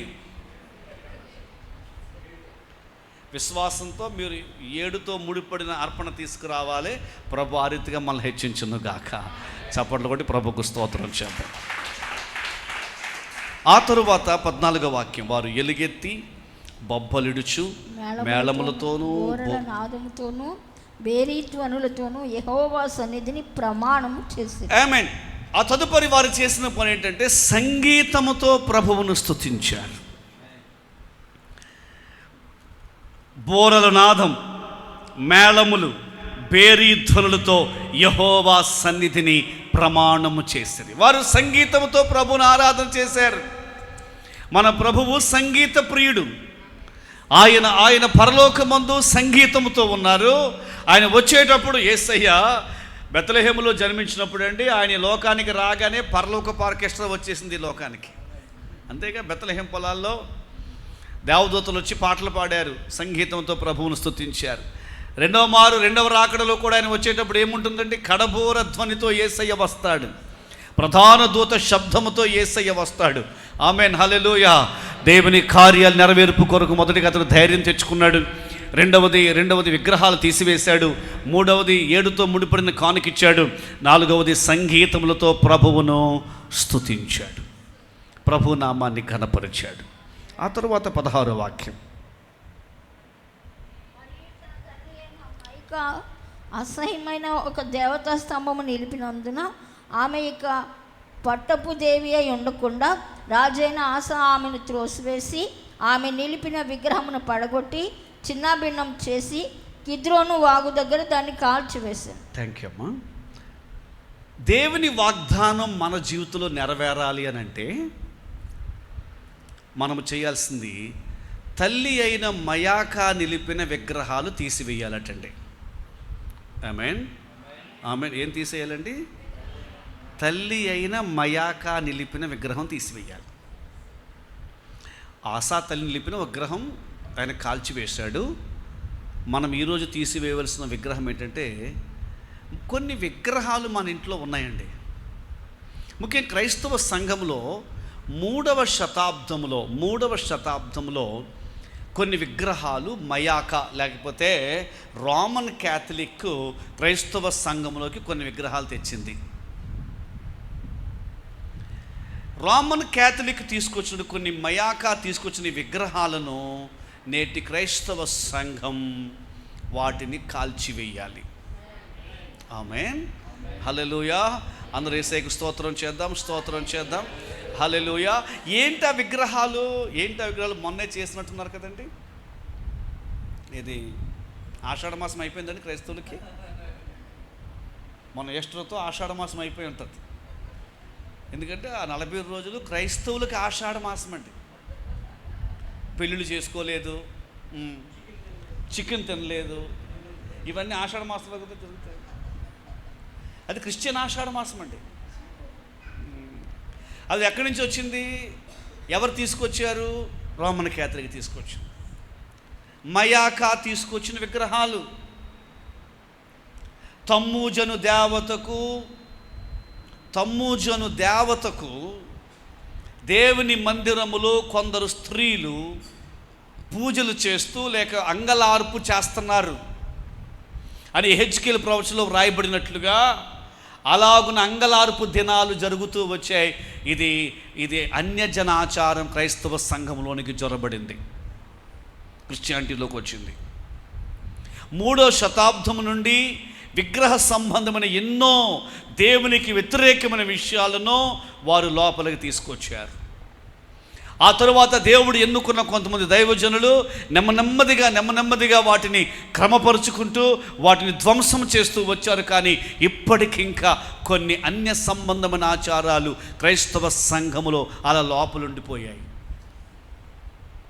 వాటిని నేటి సంఘం దేవుని సందులో రోషము తెచ్చుకుని వాటిని ధ్వంసము చేయాల్సిన అవసరం ఎంతైనా ఉంది.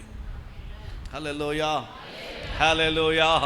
అందరూ యేసయ్యకు స్తోత్రం చేద్దాం.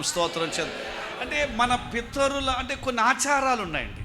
ఇప్పుడు క్రిస్టియానిటీలో గర్భఫలం, అది దేవుడు గర్భఫలం ఇచ్చారండి. గర్భఫలం ఇస్తే డెలివరీకి తీసుకెళ్ళేటప్పుడు ఏం చేస్తున్నారు? శ్రీమంతం. ఎవరు? క్రిస్టియన్స్. దానికి ప్రార్థనలు, మళ్ళా శ్రీమంతానికి ప్రార్థన. బాలింత స్నానానికి పురుషులు ఎందుకండి?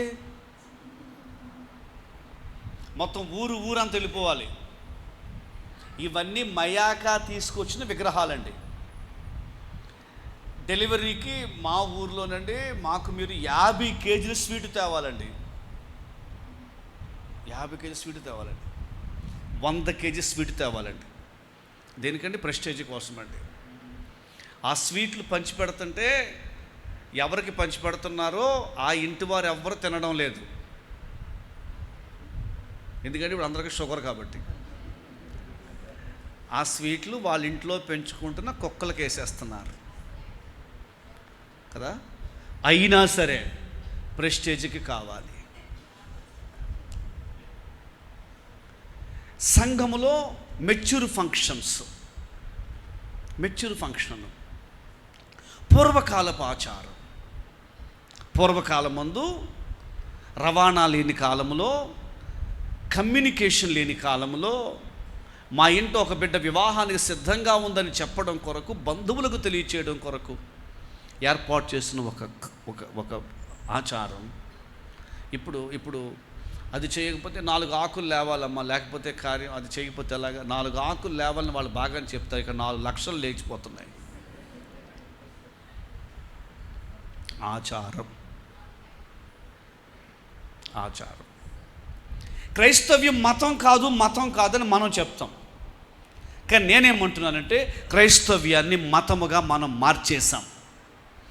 మతం అంటే ఆచారాలు ఉంటాయి, క్రైస్తవ్యం కూడా మతముగా మనము చేశాం. ఆచారాలు కలిగిన ఏ క్రైస్తవ్యమైనా అది మతమే, అది మతమే. యేసు ప్రభునే మార్గములోనికి రావాలి.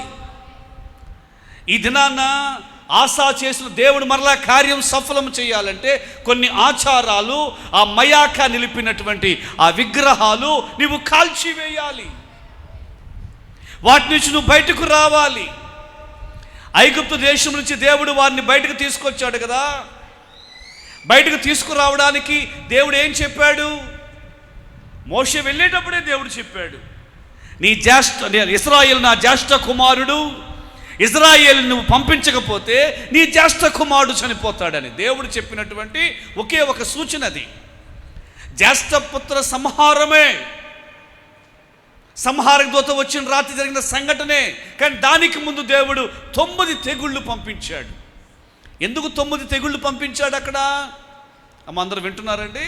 9 తెగుళ్ళు ఎందుకు పంపించాడో తెలుసా? ఏమిటా తెగుళ్ళు?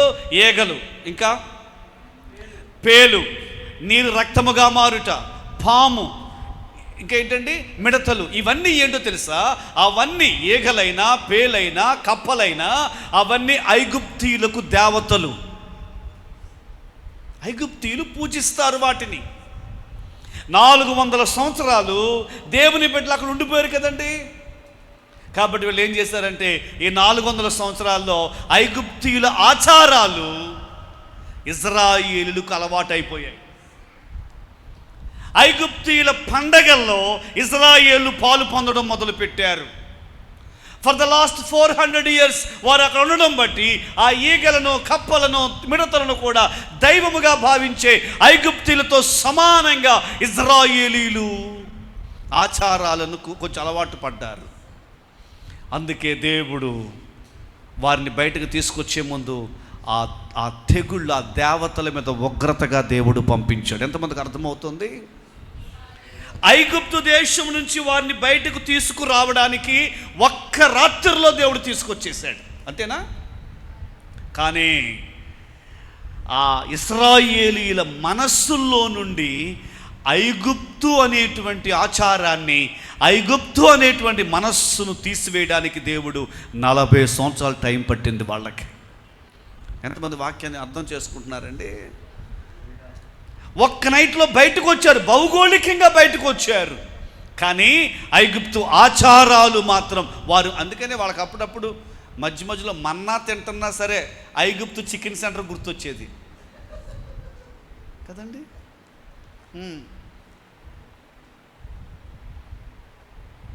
ఐగుప్తు చికెన్ సెంటర్ గుర్తొచ్చేది. వారు మాట్లాడేవారు, ఐగుప్తులో మాకు సమాధులు లేవా? వాళ్ళకి ఏం గుర్తొచ్చేది?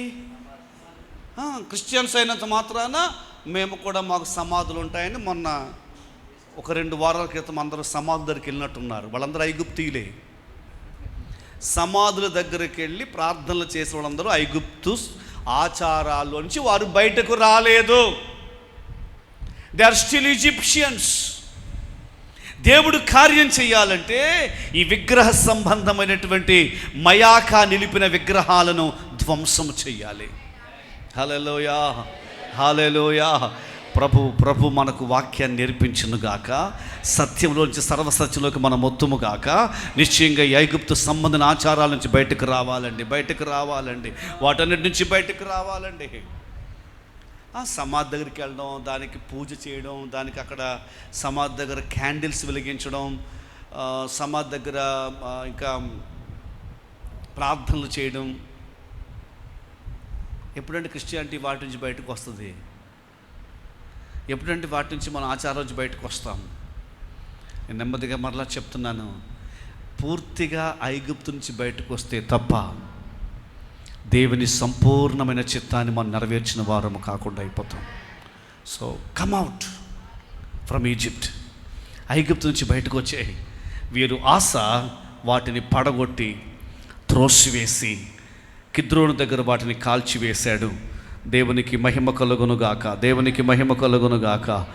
ఆశ ఏలుబడి యందు 35వ సంవత్సరం వరకు యుద్ధములు జరగలేదు. నేను ఒక మాట సలహా చెప్తున్నాను.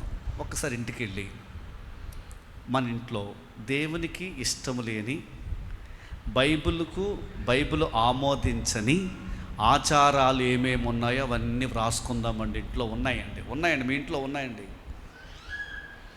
వాటిని తీసేయాలమ్మా, వాటిని తీసేయాలి. వాటితో మన పెళ్ళిళ్ళలో లోక సంబంధమైన ఆచారాలు, మన ఇంట్లో లోక సంబంధమైన ఆచారాలు కదా, లోక సంబంధమైన ఆచారాలు. మనం కాస్త యేసు ప్రభుని మాత్రమే ఆరాధిస్తున్నామని చెప్తున్నాం, కానీ ఇంచుమించుగా ఎక్కువ శాతం ప్రభువుని నమ్మామని చెప్పుకుంటున్న వారు కూడా విగ్రహారాధన మానలేదు. ప్రతి మొక్కరు, కానీ దానికి సంబంధించినటువంటి దైవములను మొక్కుతున్నారు. మీరు ముహూర్తాలు చూసినా దేవతారాధన చేసినట్లే, ఈ వాస్తులు చూసినా దేవతారాధన చేసినట్లే. ఎవరెవరు అవి చేస్తున్నారో వారికి దేవుని కార్యాలు జరగడం లేదు, దేవుని సంపూర్ణమైన ఆశీర్వాదాన్ని వారు అనుభవించడం లేదు. ఐగుప్తు ఆశలు విడిచిపెట్టి క్రీస్తు కొరకు సంపూర్ణంగా జీవించే కృప ప్రభువు మనకిచ్చునుగాక. ఆమేన్. చేతులెత్తి ఒకసారి నిండు మనసుతో యేసయ్యకు స్తోత్రం చేద్దాం, స్తోత్రాలు చేద్దాం. హల్లెలూయా, హల్లెలూయా, హల్లెలూయా, హల్లెలూయా, హల్లెలూయా, హల్లెలూయా, హల్లెలూయా. ప్రేమించి నన్ను వెదకితివి, ప్రీతితో నన్ను రక్షించితివి. ప్రేమించి నన్ను వెదకితివి, ప్రీతితో నన్ను రక్షించితివి. పరిశుద్ధ జీవితం చేయుటకై పాపిని నన్ను కరుణి. పరిశుద్ధ జీవితం చేయుటకై పాపిని నన్ను కరుణించితివి. హల్లెలూయా. చప్పట్లు కొడుతూ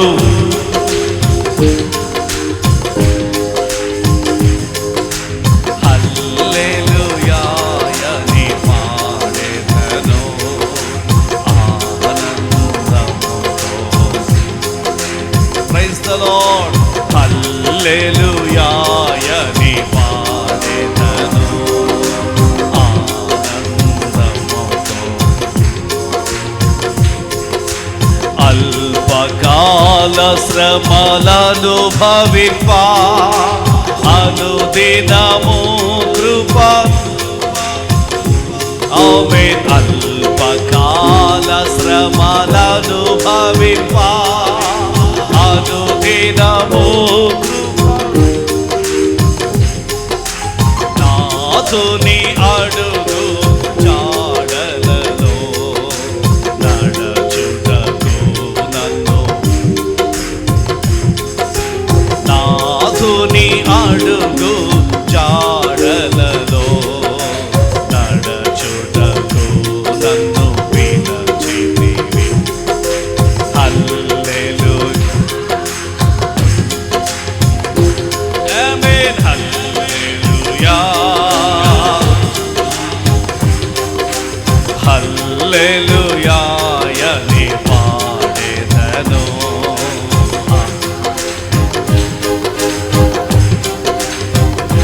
గ్లోరీ. హల్లెలూయా అని పాడెదను. చప్పట్లు కొడుతూ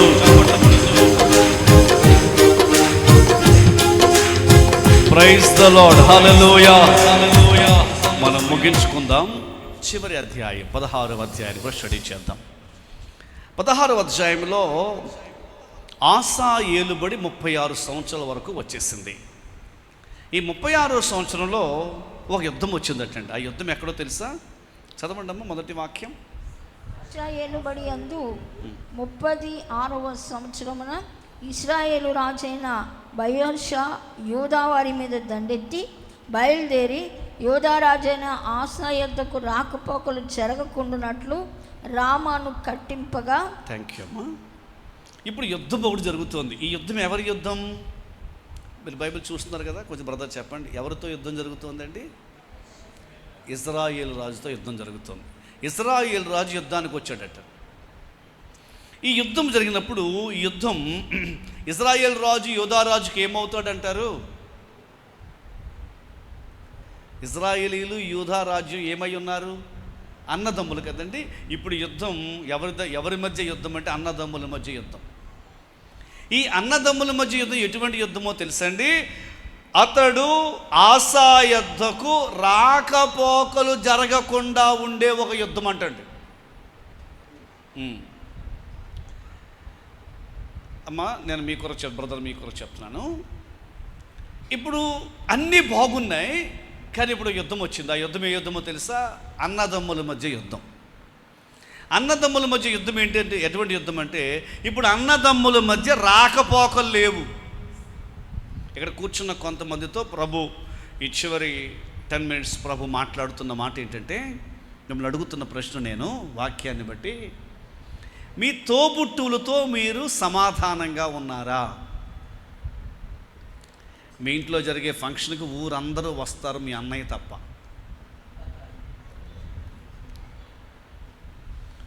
మీ ఇంట్లో జరిగే ఫంక్షన్కి అందరూ వస్తారు, మీ చెల్లి తప్ప. అలా కదా? అదే కదా జరుగుతోంది. జీవితంలో ఎక్కువ కలిసి ఉండేది ఎవరితో అంటే 19-20 సంవత్సరాలు అన్నదమ్ములు అక్క చెల్లెలతో కలుస్తుంటారు. ఆ తర్వాత మరలా 50 సంవత్సరాల తర్వాత మరలా అన్నదమ్ములు అక్క చెల్లెలతో కలిసి ఉండాలని ఆశ కలిగి ఉంటారు. అంటే ఎక్కువ శాతం కలిసి ఉండేది బ్రదర్స్తో కదా, సిబ్లింగ్స్ కదా. మరి అందరితోనూ సఖ్యత కలిగిన నీవు నీ తోబుట్టులతో నీకు సఖ్యత లేదు. అసలు ఎటువంటి యుద్ధమో తెలుసండి? రాకపోకలే లేవంట. మీరు చాలా మంచి ఇల్లు కట్టారు, మీరు అనుకున్నారు మా అన్నయ్య వాళ్ళ పిల్లలు, మా చెల్లి వాళ్ళ పిల్లలు అందరూ కూడా ఇక్కడ ఉంటారు, మేమందరం సంతోషంగా ఉంటామని మీరు అనుకున్నారు. కానీ జరుగుతున్నది ఏంటి తెలుసా? అసలు మీ అన్నయ్య ఆయన రాకపోవడం కాదు, వారి పిల్లలను కూడా రాకుండా కట్టడి చేసేసాడు. మీ చెల్లి ఆమె తన పిల్లలను కూడా మీ ఇంటికి పంపట్లేదు. ఇలాంటి యుద్ధంలో కొందరు ఇక్కడ ఉన్నారు. ఈ సంపూర్ణ రాత్రి ప్రార్థనలో మనం జీవించేది ఎంతకాలం అండి? ఒకసారి ఆలోచన చేద్దాం. ఒక 10 years గ్యారంటీ నేను బ్రతుకుని ఎవరైనా చెప్పగలరండి? ఎవరైనా చెప్పగలరండి? చెప్దామన్నట్టే చూస్తున్నట్టున్నారండి. పోనీ ఇంకో 10 days నాకు గ్యారంటీ అని చెప్పగలరా? గ్యారంటీ నీ లైఫ్లో మీ అక్కతో మీకు గొడవ ఏంటమ్మా? గ్యారంటీ నీ లైఫ్లో మీ చెల్లితో మీకు గొడవ ఏంటమ్మా? మీ తమ్ముడితో మీకు గొడవ ఏంటండి? వారితో మాట్లాడలేనంత, వారికి మీ ఇంటి జరిగేటువంటి ఒక ఫంక్షన్ కార్డు మీరు ఇవ్వలేనంత. బ్రదర్, ఈ రాత్రి ముందుగా నీవు అర్జెంటుగా నీ తోబుట్టులతో నువ్వు సమాధాన పడాలి. నీవు చెప్తున్నావు, అయ్యా నాకు అలా ఉంది కానండి, మా అన్నయ్యేనండి ప్రాబ్లం, మా అక్కేనండి ప్రాబ్లం, వారి ప్రాబ్లం అయితే ప్రాబ్లంగా ఉండని, నీ నుండి ఏ ప్రాబ్లం లేకుండా నువ్వు వెంటనే వారింటికి వెళ్ళిపోవాలి. సంపూర్ణ రాత్రి ప్రార్థన రేపు సెకండ్ సాటర్డే కదా, నీవు ఎవరితో మాట్లాడవో అన్నయ్య వాళ్ళ ఇంటికి వెళ్ళి రేపు మధ్యాహ్నం అక్కడ భోజనం చేయాలి. ప్రైజ్ ద లార్డ్, హల్లెలూయా. అప్పుడు దేవుడు కార్యం సఫలం చేస్తాడు. యేసయ్య నామములో ఈ రాత్రి అన్నదమ్ములు ఏకమయ్యే రాత్రిగా, అక్క చెల్లెండ్రు ఏకమయ్యే రాత్రిగా, తోబుట్టువులు ఏకమయ్యే రాత్రిగా, ఐక్యతను దేవుడు కలిగించే రాత్రిగా ప్రభువు చేయునుగాక. ఊరందరితో సమాధానం కలిగుండి నీ రక్త సంబంధికులతో సమాధానము లేని ఈ పరిస్థితి ఎలాగూ మన క్రైస్తవులం కాగలము? How can we be called as a Christians? ఎందుకంటే బైబిల్ ఏం చెప్తుందంటే, సహోదరుల ఐక్యత కలిగి నివసించుట ఎంత మేలు, ఎంత మనోహరము. అది అహరోను తల మీదుగా పోయబడి అహరోను గడ్డం మీదుగా కారుచున్న పరిమళ తైలము వంటిది. ఎచ్చట ఎక్కడైతే అన్నదమ్ములు కలిసి ఉంటారో అక్కడ ఆశీర్వాదమును శాశ్వత జీవమును ఉంటుంది. Praise the Lord, praise the Lord. Brother, మీ పేరు నాకు తెలియదు, కానీ నేను మరలా మీకు చెప్తున్నానండి, దయచేసి మీ అన్నదమ్ములతో మీరు కలవాలండి, మీరు కలవాలి. అహరోను తల ఎందుకు వ్రాయబడిందంటే, మోషే, అహరోను, మిరియాము సిబ్లింగ్స్ కదా. మోషే, అహరోను, మిరియాము వారు ముగ్గురు కలిసి ఉన్నారటండి. వారు ముగ్గురు కలిసి 6 లక్షల మంది కాల్బలమైన ఇజ్రాయేలు జనాంగాన్ని దేవుని కొరకు నడిపించిన ఒక గొప్ప చక్కటి అన్నదమ్ములు వారు. మోషే నాయకుడు, అహరోను ప్రధాన యాజకుడు, మిరియాము తంబుర చేతబడిన ఆరాధన నడిపించేది. వారు ముగ్గురు కలిసి ఐక్యత కలిగి ఉన్నారు. అందుకని అక్కడ ఏముంటుందట? ఆశీర్వాదమును శాశ్వత జీవం. ఈ రాత్రి అన్నదమ్ములతో సఖ్యత కలిగే రాత్రిగా ఉండాలి. అమ్మ, మిమ్మల్ని మీకే చెప్తున్నాను, మీ ఇంట్లో ఉన్న తోబుట్టులతో నువ్వు సమాధాన పడాలి. ఆమేన్. చర్చిలో గంభీరంగా ప్రార్థన చేస్తున్నావు, నీవు మీ అన్నగారితో మాట్లాడలేవా అంటే వాళ్ళు నాకు చాలా ద్రోహం చేశారంటే నువ్వు అంటావు. అదే కదా నీ వెర్షన్. అయ్యా మీకు తెలియదండి వారు నన్ను ఎంత ఇబ్బంది పెట్టారో అని నీవు అంటున్నావు. కానీ బైబిల్ ఏం చెప్తుందంటే వారితో నువ్వు సమాధాన పడిన రోజు నీ ఇంటికి ఆశీర్వాదం వచ్చేస్తుంది. వారితో నువ్వు మాట్లాడడం మొదలుపెట్టిన రోజు నీ ఇంటిలో శాశ్వతమైన జీవం ఉంటుంది. Praise the lord. అయితే ఒక సంఘటన జరిగిందండి. ఈ యుద్ధం ఎవరితో జరుగుతుంది? దాయాదుల మధ్య పోరు, అన్నదమ్ముల మధ్య పోరు జరుగుతున్న సందర్భంలో ఇప్పుడు ఏం జరుగుతుందంటే, ఆస యుద్ధం రాగానే ఏం చేస్తాడండి సహజంగా? వెరీ గుడ్ చెప్పండి అమ్మా. కానీ ఈసారి మాత్రం అన్నదమ్ములతో యుద్ధం కదా, ప్రార్థన మానేశాడు. బహుశా అన్నదమ్ములతో జగడం వస్తే అలాగే ఉంటుంది అనుకుంటా. ఎవరితోనైనా యుద్ధమైతే ఉపవాసం ఉంటాం, కానీ అక్కా చెల్లెల మధ్య ఇంట్లో గొడవ వస్తే ప్రార్థన చేసుకోబుద్ధి అవ్వట్లేదు కదా. చాలామంది అలా ఉన్నారు, అందుకే దేవుడు మాట్లాడుతున్నారు. ఈ మధ్య కొంచెం ప్రార్థన తగ్గిపోయింది. ఎందుకంటే రోజు గొడవ ఇంట్లో. ఇక ఇది మాట్లాడుకోవటానికే సరిపోయి నీవేం చేస్తున్నావంటే, మా మేనల్ని పంపలేదు ఇంటికి, మా అన్నగారి పిల్లల్ని పంపలేదు, మా అక్క పిల్లల్ని పంపలేదు. ఈ సంఘటనలు మాట్లాడుకుంటూనే దేవునితో మాట్లాడడం మానేశాడంట ఆస దేవునితో మాట్లాడడం మానేసి ఈ సమస్యను ఎక్కడ తీసుకెళ్ళాడు తెలుసా? సిరియా రాజుకి అప్పచెప్పాడంట. అన్నదమ్ముల గొడవ తీసుకెళ్ళి ఎక్కడ పట్టుకెళ్ళాడండి? అసలు ఆస ఎవరు? ఏ యుద్ధం వచ్చినా దేవునికి అప్పచెప్పే ఆస ఇప్పుడు మాత్రం తీసుకెళ్ళి పరాయి వారి చేతిలో పెట్టాడు, అన్యజనుల చేతిలో పెట్టాడు, సిరియా రాజు చేతిలో పెట్టాడు. ఆయన ఎదురు చూస్తున్నాడు, ఎప్పుడు వస్తుందా వీళ్ళ మధ్య గొడవ అని, ఎప్పుడు వస్తా వీళ్ళ మధ్య జగడమని. సిరియా రాజు చూసి మొత్తం మీద ఓవర్టేక్ చేసి ప్రాబ్లం సాల్వ్ చేశాడు. అయితే మనం ముందే చెప్పుకున్నాం, ప్రజల చేతికి సమస్యను అప్పు చెప్తే తాత్కాలిక పరిష్కారాన్ని ఇస్తారు. మరలా చెప్తున్నాను, దయచేసి మీ అన్నదమ్ముల గొడవ బయట వాళ్ళు ఎవ్వరికి ఇవ్వకండి. ఏంటంటే ఒక్కరే చెప్పారు ఆమె. అసలు మీ అన్నగారి గురించి బయట వాళ్ళకి చెప్పడం ఏంటండి? మీ తమ్ముడు గురించి బయట వాళ్ళకి చెప్పడం ఏంటండి? మీ చెల్లి గురించి బయటకు చెప్పడం ఏంటండి? మీ సమస్యను మీరే పిలిచి మాట్లాడుకోండి. మీరిద్దరు మాట్లాడుకోండి, సమస్య క్లియర్ అయిపోతుంది. ఎవరితోనూ ప్రభు మాట్లాడుతున్నాడా? మాట్లాడుతున్నాడు. మీ సిబ్లింగ్స్ సమస్య మరొక అవుటర్స్కి ఇవ్వకూడదు అవకాశం. ఈయన ఇచ్చాడు. దాని ద్వారా 7వ వాక్యం, ఆ కాలం ముందు దీర్ఘదర్శన హనాని యోధా రాజు దగ్గరకు వచ్చి, ఆసా నువ్వేం చేశావు? దేవుణ్ణి నమ్ముకోకుండా ఒకప్పుడు దేవుణ్ణి నమ్మి దేవుని మీద ఆధారపడినప్పుడు 1000 మంది సైన్యంతో వచ్చినటువంటి కూషీలను దేవుడు నీకు అప్పచెప్పాడు కదా. ఇప్పుడేంటి నీవు దేవుని నమ్మకుండా సిరియా రాజు మీద నమ్మకం పెట్టుకున్నావు అని ప్రసంగం చేశాడు. దేవుడు ప్రేమగల దేవుడు మాట్లాడాడు. అంతేనండి. ఆస వెంటనే దైవజనుడైన హనానీ మీద కోపగించుకున్నాడటండి. దైవజనుని మీద రౌద్రము చూపాడటండి. హెచ్చరించిన దైవ సేవకుని ఆయన ఇప్పుడు గద్దించడం మొదలుపెట్టాడు. మీకు గుర్తుందా? 15వ అధ్యాయపు ప్రారంభంలోనే దేవుడు హెచ్చరించాడు ఈ మాట. దారి తప్పిపోతావు, జాగ్రత్త జాగ్రత్త జాగ్రత్త అని దేవుడు హెచ్చరించాడు. ఇప్పుడు మరలా ఆయన దారి తప్పిపోయాడు. దైవజనుడు వచ్చి హెచ్చరిస్తుంటేనటండి, దైవజనుని మీద కోపపడి 10వ వాక్యంలో ఆస అతని మీద కోపగించి రౌద్రము చూపి అతని బందీగృహములో వేసెను.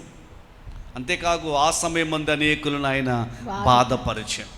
పిల్లరా, దైవజనుని మీద కోపగించుకుని బాధపడి రౌద్రం చూపినందున ఆసాకు కాళ్ళల్లో జబ్బు పుట్టాను. కొన్ని సమస్యలకు కారణం మీరు హెచ్చరించిన మీ దైవజనుని మీద కోపగించుకుంటున్నారు. బ్రదర్, హెచ్చరించే దైవ సేవకుని మీరు కోపగించుకుంటున్నారు. బ్రదర్, ఎందుకు అలా చేసావు, ఆ ప్రాబ్లం అలా బయటలోకి ఎందుకు చెప్పావు అన్నారు పాస్టర్ గారు. అంతే, ఏం చేయమంటారని మరి అని అయ్యగారి మీద కేకలేస్తున్నావు కదా. నీవు దైవజనుడి మీద కేకలేయడం మొదలు పెట్టగానే నీకు తెలియకుండానే నీ శరీరంలో తెలియని వ్యాధి ముందుకు వచ్చేస్తుంది. కొంతమందికి ఇది బాగా అలవాటు అయిపోయింది. ఏం చేయమంటామని, ఏం చేయమంటారు మరి, అలా చేయకపోతే ఏం చేయమంటారు మరి. అదిగో అలాగ అంటున్న వాళ్లకు హెచ్చరిక. మన జీవితంలో అనేక సమస్యలకు కారణాలు ఎన్నో ఉంటాయి, కానీ maybe one of the reason ఏంటంటే దైవజనుని మీద కోపగించుకున్నందున మన మీదకు వచ్చే ఒక శిక్ష. దైవజనుని మీద కోపగించుకుంటేనండి, బహుశా దైవజనునికి కోపం రాకపోవచ్చండి. బ్రదర్ వింటున్నారండి? కానీ దైవజనుని ఏర్పాటు చేసుకున్న దేవునికి కోపం వస్తుంది. మోషే మీద కోరా హబీరాము కోపగించుకున్నారు. వాళ్ళ బంధువులు, వాళ్ళు మోషే గారి బంధువులు. వాళ్ళు, నీకైనా దేవుడు మాట్లాడితే నీతోటే దేవుడు మాట్లాడతాడా, మాతో మాట్లాడా అంటూ మొదలెట్టారు. మోషే గారు సైలెంట్గా ఉన్నారు, కానీ పరలోకానికి కోపం వచ్చింది. భూమి నెరవిడిచి వారిని మృంగివేసింది. మిర్యాం ఎవరు? మోషే గారి యొక్క సొంత అక్క. సొంత అక్క మాత్రమే కాదండి, మోషే గారు కాపాడబడ్డానికి దేవుని తరువాత నిజముగా మానవ పరంగా చూస్తే ఎవరి చాకచక్యం ఉంది? మిర్యాం డిప్లొమసీ, మిర్యాం జ్ఞానం మోషే సర్వైవ్ అవ్వడానికి. కానీ ఆ మిర్యాము ఒకరోజు మోషే మీద సణుక్కుందంట. మోషే గారికి బాధ అనిపించింది, అక్కే కదా సరే అలాగ అంటది అనుకున్నాడు ఆయన. కానీ ఎవరికి బాధ అనిపించింది? మళ్ళా చెప్తున్నాను, దైవజనుని మీరు ఏమైనా అంటే పాస్టర్ గారు సైలెంట్గా ఉంటారు. పాస్టర్ గారు సైలెంట్ కొంతమంది అనుకుంటున్నారు, భయపడిపోయిన పాస్టర్, భయపడిపోవట్లేదు పాస్టర్ గారు.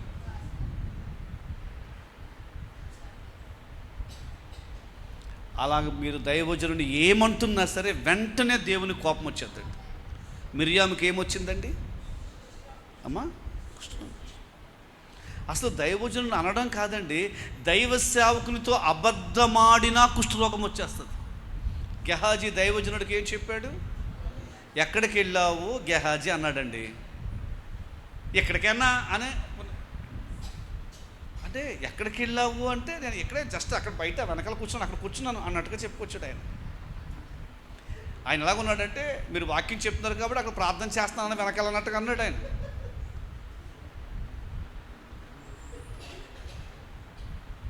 ఆయన అంటాడు, ఆ చిన్న అబద్ధం కదా గెహాజీకి ఏం తీసుకొచ్చిందండి? పేతురు దగ్గరికి అననీయ సప్ఫీరా వచ్చారు. ఇంతకే అమ్మారా అన్నాడు ఆయన. ఆయన నిజం చెప్పాల్సింది. యాక్చువల్లీ అమ్మాము, ఎక్కువ రేటే వచ్చింది, కొంత దాచుకున్నాము, నిజం చెప్పుండే బాగుండు. ఆయన ఏమన్నాడు? ఈ మధ్య రేట్లు పడిపోయినాయి అన్నా అన్నాడు. నేను అమ్మినప్పుడే రేట్లు పడిపోయినాయి అన్నాడు. ఏమైంది ఆయనకి? మరణం. ఈ సంగతి ఎరుగకయే సప్ఫీరా వచ్చింది. ఆ చర్చ్ ఎటువంటి చర్చ్ అంటే, భర్త చనిపోతే భార్యకు కూడా కబురు చేయకుండా సమాధి చేసేస్తారు పేతురు గారు. ఆయన ఏమన్నాడు? నీ పెనిమిటి నీ పాతి పెట్టిన వారి పాదములు ఎక్కడే అంటే, ఆ చర్చిలో యూత్ ఎటువంటి వాళ్ళు అంటే, ఎవరైనా చనిపోతే వెంటనే పాతి పెట్టి రెడీగా ఉంటారు వాళ్ళు. ఏదో బర్త్డే ఫంక్షన్కి డెకరేషన్ చేయడానికి రెడీగా ఉండేటట్లు సమాధి చేయడానికి రెడీగా ఉండే యూత్ ఉంది అక్కడ. ఎందుకంటే వారికి మరణం గురించి చాలా గొప్ప నిరీక్షణ ఉంది. ఆమేన్, హల్లెలూయా. వెరసి నేను చెప్పేది ఏంటంటే, ఆశా జీవితంలో ఎన్నో మాదిరికరమైన విషయాలు నేర్చుకున్నామా, కానీ ముగింపులో దైవజనుని మీద కోపగించుకుని జీవితంలో ఎన్నడూ స్వస్థత పొందని రోగాన్ని తెచ్చుకున్నాడు. అప్పుడు కూడా ఆయన దేవుణ్ణి ఆశ్రయించడం మానేశాడటండి. దేవుణ్ణి ఆశ్రయించడం మానేసి వైద్యుల దగ్గరికి వెళుతున్నాడు. ఇప్పుడు ఈ రోగానికి వైద్యుల దగ్గరికి వెళితే తగ్గదు అమ్మా. ఈ రోగానికి నీవు దేవుని దగ్గరికి రావాలి. ఈ రోగానికి నీవు కోప్పడ్డావే, ఆ దైవజనుని దగ్గరికి వచ్చి ఆయన నుంచి క్షమాపణ పొందాలి. ఎంతమందికి అర్థమవుతుందండి? ఈ రోగానికి ఆ హాస్పిటల్ ఈ హాస్పిటల్ ఎన్ని హాస్పిటల్ తిరిగినా డబ్బులు అయిపోతాయి తప్ప అది రోగం అలాగే ఉంటుంది. ఆ రోగం తగ్గాలంటే నిన్ను హెచ్చరించిన నీ సంఘం, నిన్ను హెచ్చరించిన నీ దైవజనుడు, నిన్ను హెచ్చరించి నిన్ను సరిచేయడానికి దేవుడు ఎన్నుకున్న నీ కాపరి, ఆయన మీద నువ్వు తిరుగుబాటు చేసిన దాన్ని బట్టి వచ్చిన ఆ రోగానికి స్వస్థత ఆ దైవ సేవకుని దగ్గరకు వచ్చి క్షమాపణ కోరడమే. ఈ రాత్రి నేను నా మాటలు ముగిస్తూ, మీ కార్యము సఫలమగును. ఎన్నో విషయాలు నేర్చుకున్నాం మనం. కార్యం సఫలమవ్వాలంటే అలా చేద్దామా? మన పాస్టర్ గారి దగ్గరికి వచ్చి క్షమాపణ కోరదామా? బ్రదర్, దేవుడు వెంటనే నీ సమస్యకు పరిష్కారం ఇచ్చేస్తాడు. దానికోసం నువ్వు ఎన్ని ప్రయత్నాలు చేసినా నీకు ఆ పరిష్కారం దొరకదు. మోకరిద్దామా? ప్రార్థన చేసుకుందామా? మోకరిద్దాం, ప్రార్థన చేసుకుందాం. మోకరించడానికి వీలున్న వారందరూ మోకరిద్దాం. ధైర్యము వహించుడి, మీ కార్యము సఫలమగును. మీరు బలహీనులు కాక.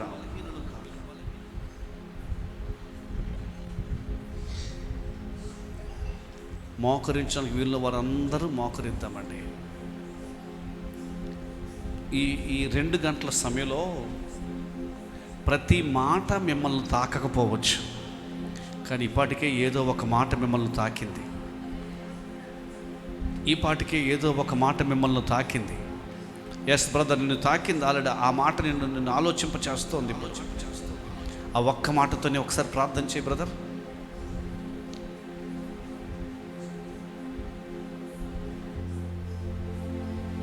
ఈ నెలలో మీ కార్యాలు సఫలమవుతాయి. కానీ దానికి ముందు ప్రభు మాట్లాడిన ఈ అంశాల విషయంలో మనం ఒక్కసారి ఆలోచన చేద్దాం.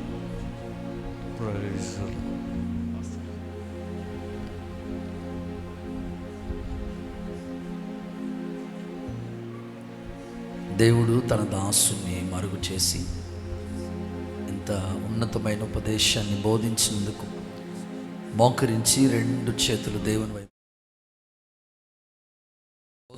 స్తోత్రాలు చెల్లిద్దాం ప్రభుకి. చాలా స్పష్టంగా ప్రభు తన సేవకుల్ని నిలబెట్టి మనతో మాట్లాడుతూ వచ్చాడు. ఆశా రాజును గురించిన మరిన్ని విషయాలు ప్రభు మనతో మాట్లాడుతూ వచ్చాడు.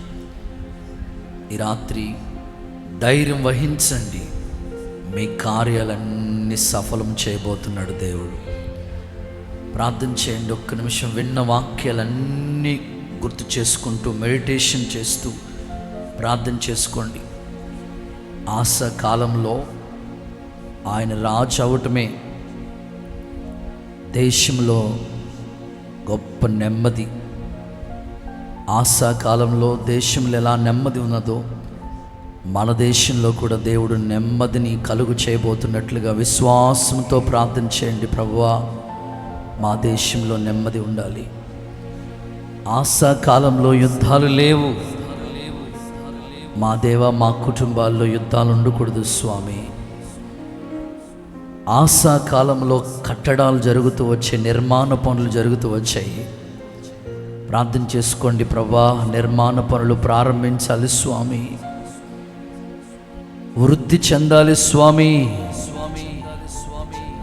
ప్రార్థన చేసుకుంటూ ఉండాలి. అలాగే సైన్యము ఉన్నది ఆశాకి. పరాక్రమం కలిగిన వాళ్ళు ఉన్నారు ఆశ దగ్గర. ఎంతమంది ఉన్నా తనకి యుద్ధం అనే ఒక సమస్య వచ్చినప్పుడు దేవుడే దిక్కు అని ప్రార్థన చేసిన అనుభవాలు, నిన్నే నమ్ముకున్నానయ్యా అని ఏ ఆయుధం మీద ఆధారపడకుండా ప్రార్థన అనే ఆయుధాన్ని చేతపట్టుకున్నాయి. దేవుని పాదాల దగ్గర ప్రార్థించిన ఆశ జీవితం మనకు ఒక మాదిరి. ఇంత ఉన్నతమైన విజయాలతో ఆశ తిరిగి వెళుతున్న అజర్య అనే ఒక ప్రవక్త హెచ్చరించిన అనుభవాలు మనకు దైవజనులు గుర్తు చేశారు. మనం ఎంత దీవించబడుతున్నా, దీవించబడినప్పుడు కూడా హెచ్చరికను అంగీకరించాలని దైవజనుడు మనకు గుర్తు చేస్తూ వచ్చారు. విన్న వాక్యాలు ఒక్కసారి గుర్తు చేసుకుని చిన్న ప్రార్థన చేసుకోండి. ధైర్యం వహించండి, మీ కార్యాలన్నీ సఫలం కాబోతున్నాయి. ఎప్పుడు మన కార్యాలు దేవుడు సఫలం పరుస్తారో తెలుసా? ధైర్యంగా ఉండాలి. అలాగే విగ్రహాలన్నీ తీసివేయాలని చెప్పారు. ఆచారాలకి ఎక్కడ చోటు ఇవ్వద్దు. మయాక నిలిపిన విగ్రహాన్ని తొలగించుమని ప్రభువు జ్ఞాపకం చేస్తూ వచ్చారు. ఇవన్నీ మాటలు గుర్తు చేసుకుంటూ ప్రార్థన చేసుకుందాం. అలాగే ఆశ ఇంత మాదిరికరంగా ఉన్న మరలా అన్నదమ్ముల మధ్యలో యుద్ధాలు ఏర్పరచబడినప్పుడు సమస్య బయటకు తీసుకువెళ్ళాడు. ఎంత వివరంగా సేవకుల నోట ప్రతి మాట ప్రవచనాత్మకంగా ప్రభు బోధిస్తూ వచ్చాడు. అన్నదమ్ముల మధ్యలో సమాధానం, ఐక్యత కావాలని ప్రభు బోధిస్తూనే వచ్చాడు. దయచేసి ప్రార్థన చేసుకుందాం. చివరికి ఆశ యొక్క ముగింపును గురించి కూడా దైవజనులు మనకి గుర్తు చేశారు. అలాంటి స్థితి మనకు రాకుండా ప్రభువా, ప్రారంభంలో ఆశ ఏ స్థాయిని ఉన్నాడో ఆ అనుభవంలో మేము జీవిస్తామయ్యా. మా కార్యములన్నీ నువ్వు సఫలపరచండి నాయన, సఫలపరచండి నాయన. హల్లెలూయా, హల్లెలూయా. యేసయ్య మనకిచ్చిన వర్తమానం అంతటి కొరకే స్తోత్రం, స్తోత్రం, స్తోత్రం, స్తోత్రం. హల్లెలూయా, హల్లెలూయా. ఈ వాక్యము నూరంతలుగా ఫలించినట్లుగా స్తోత్రాలు చెబుదాం ప్రభుకి. హల్లెలూయా, హల్లెలూయా, హల్లెలూయా. దైవజనుడు ఆత్మ ప్రేరణతో బోధించిన ప్రతి మాట హృదయం అనే పలక మీద ముద్ర వేయబడినట్లు స్తోత్రం చెల్లిద్దాం. దైవ కార్యమే జరుగునట్లు స్తోత్రం చెల్లిద్దాం. నీ స్వాస్థ్యమైన నీ వారితో కలసి నిన్ను సేవించుటకు నీ మహిమా ప్రభావము కిరీటముగా ధరింపచేసితివి. నీ స్వాస్థ్యమైన నీ వారితో కలసి నిన్ను సేవించుటకు నీ మహిమా ప్రభావము కిరీటముగా ధరింపచేసితివి. శాశ్వత కాలము వరకు నీ సంతతిపై దృష్టి నిలిపి నీ దాసుల ప్రార్థనలు సఫలము చేసితివి. ఆరాధన నీకే నా యేసయ్యా, స్తుతి ఆరాధన నీకే నా యేసయ్యా. సేవించెద నిన్నే నా పూర్ణ హృదయముతో, సేవించెద నిన్నే నా పూర్ణ హృదయముతో. పరిశుద్ధుడవై మహిమ ప్రభావములకు నీవే పాత్రుడవు, బలవంతుడవై దీనుల పక్షమై కృప చూపువాడవు. గొప్ప కార్యములు ధైర్యం తెచ్చుకోండి. మీ కార్యములన్నీ దేవుడు సఫలము చేయబోతున్నాడు. ఆనందకరమైన దేశములో ప్రవేశింప చేయబోతున్నాడు. దైవ కార్యాన్ని దేవుడు జరిగించబోతున్నాడు. విశ్వసించిన వాడు చప్పట్లతో స్తుతించండి.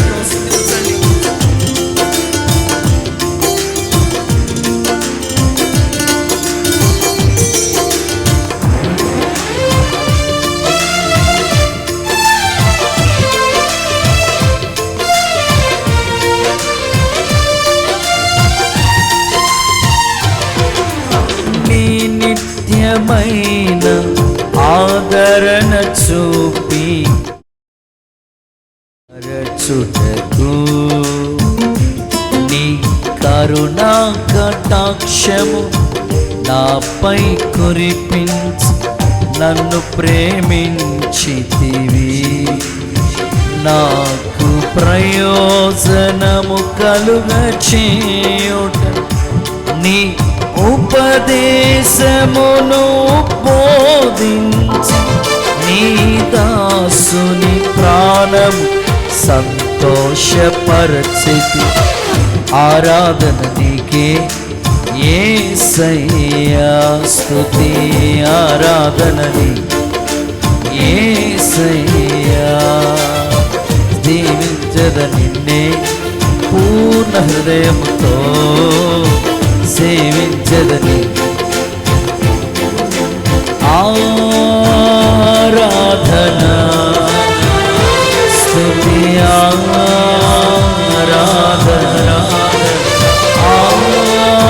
ఆరాధన స్తుతి ఆరాధన ఆరాధన నీకే యేసయ్యా. ఆరాధన స్తుతి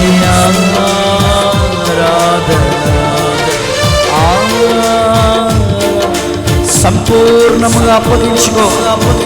దేవుడు నిన్ను స్థిరపరచబోతూ ఉన్నాడు. నీ కార్యములు సఫలము చేయబోతున్నాడు.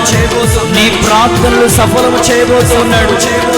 అప్పగించుకునే మనసు, అప్పగించుకునే మనసు ఇప్పుడే ఆయన కార్యములన్నీ అన్నీ సఫలము చేయబోతున్న రాత్రి పరిశుద్ధాత్ముడా నువ్వు క్రీచే రిబాబా శబారబారమానమాంతరబరమాంకా శబాలరబాబా రుబామాంతరబరమా శబాల. ప్రభువా ఒక్కొక్క మాట జీవితానికి ప్రయోజనకరమగలిగినట్లు ఉపదేశించినందుకు స్తోత్రమయ్యా.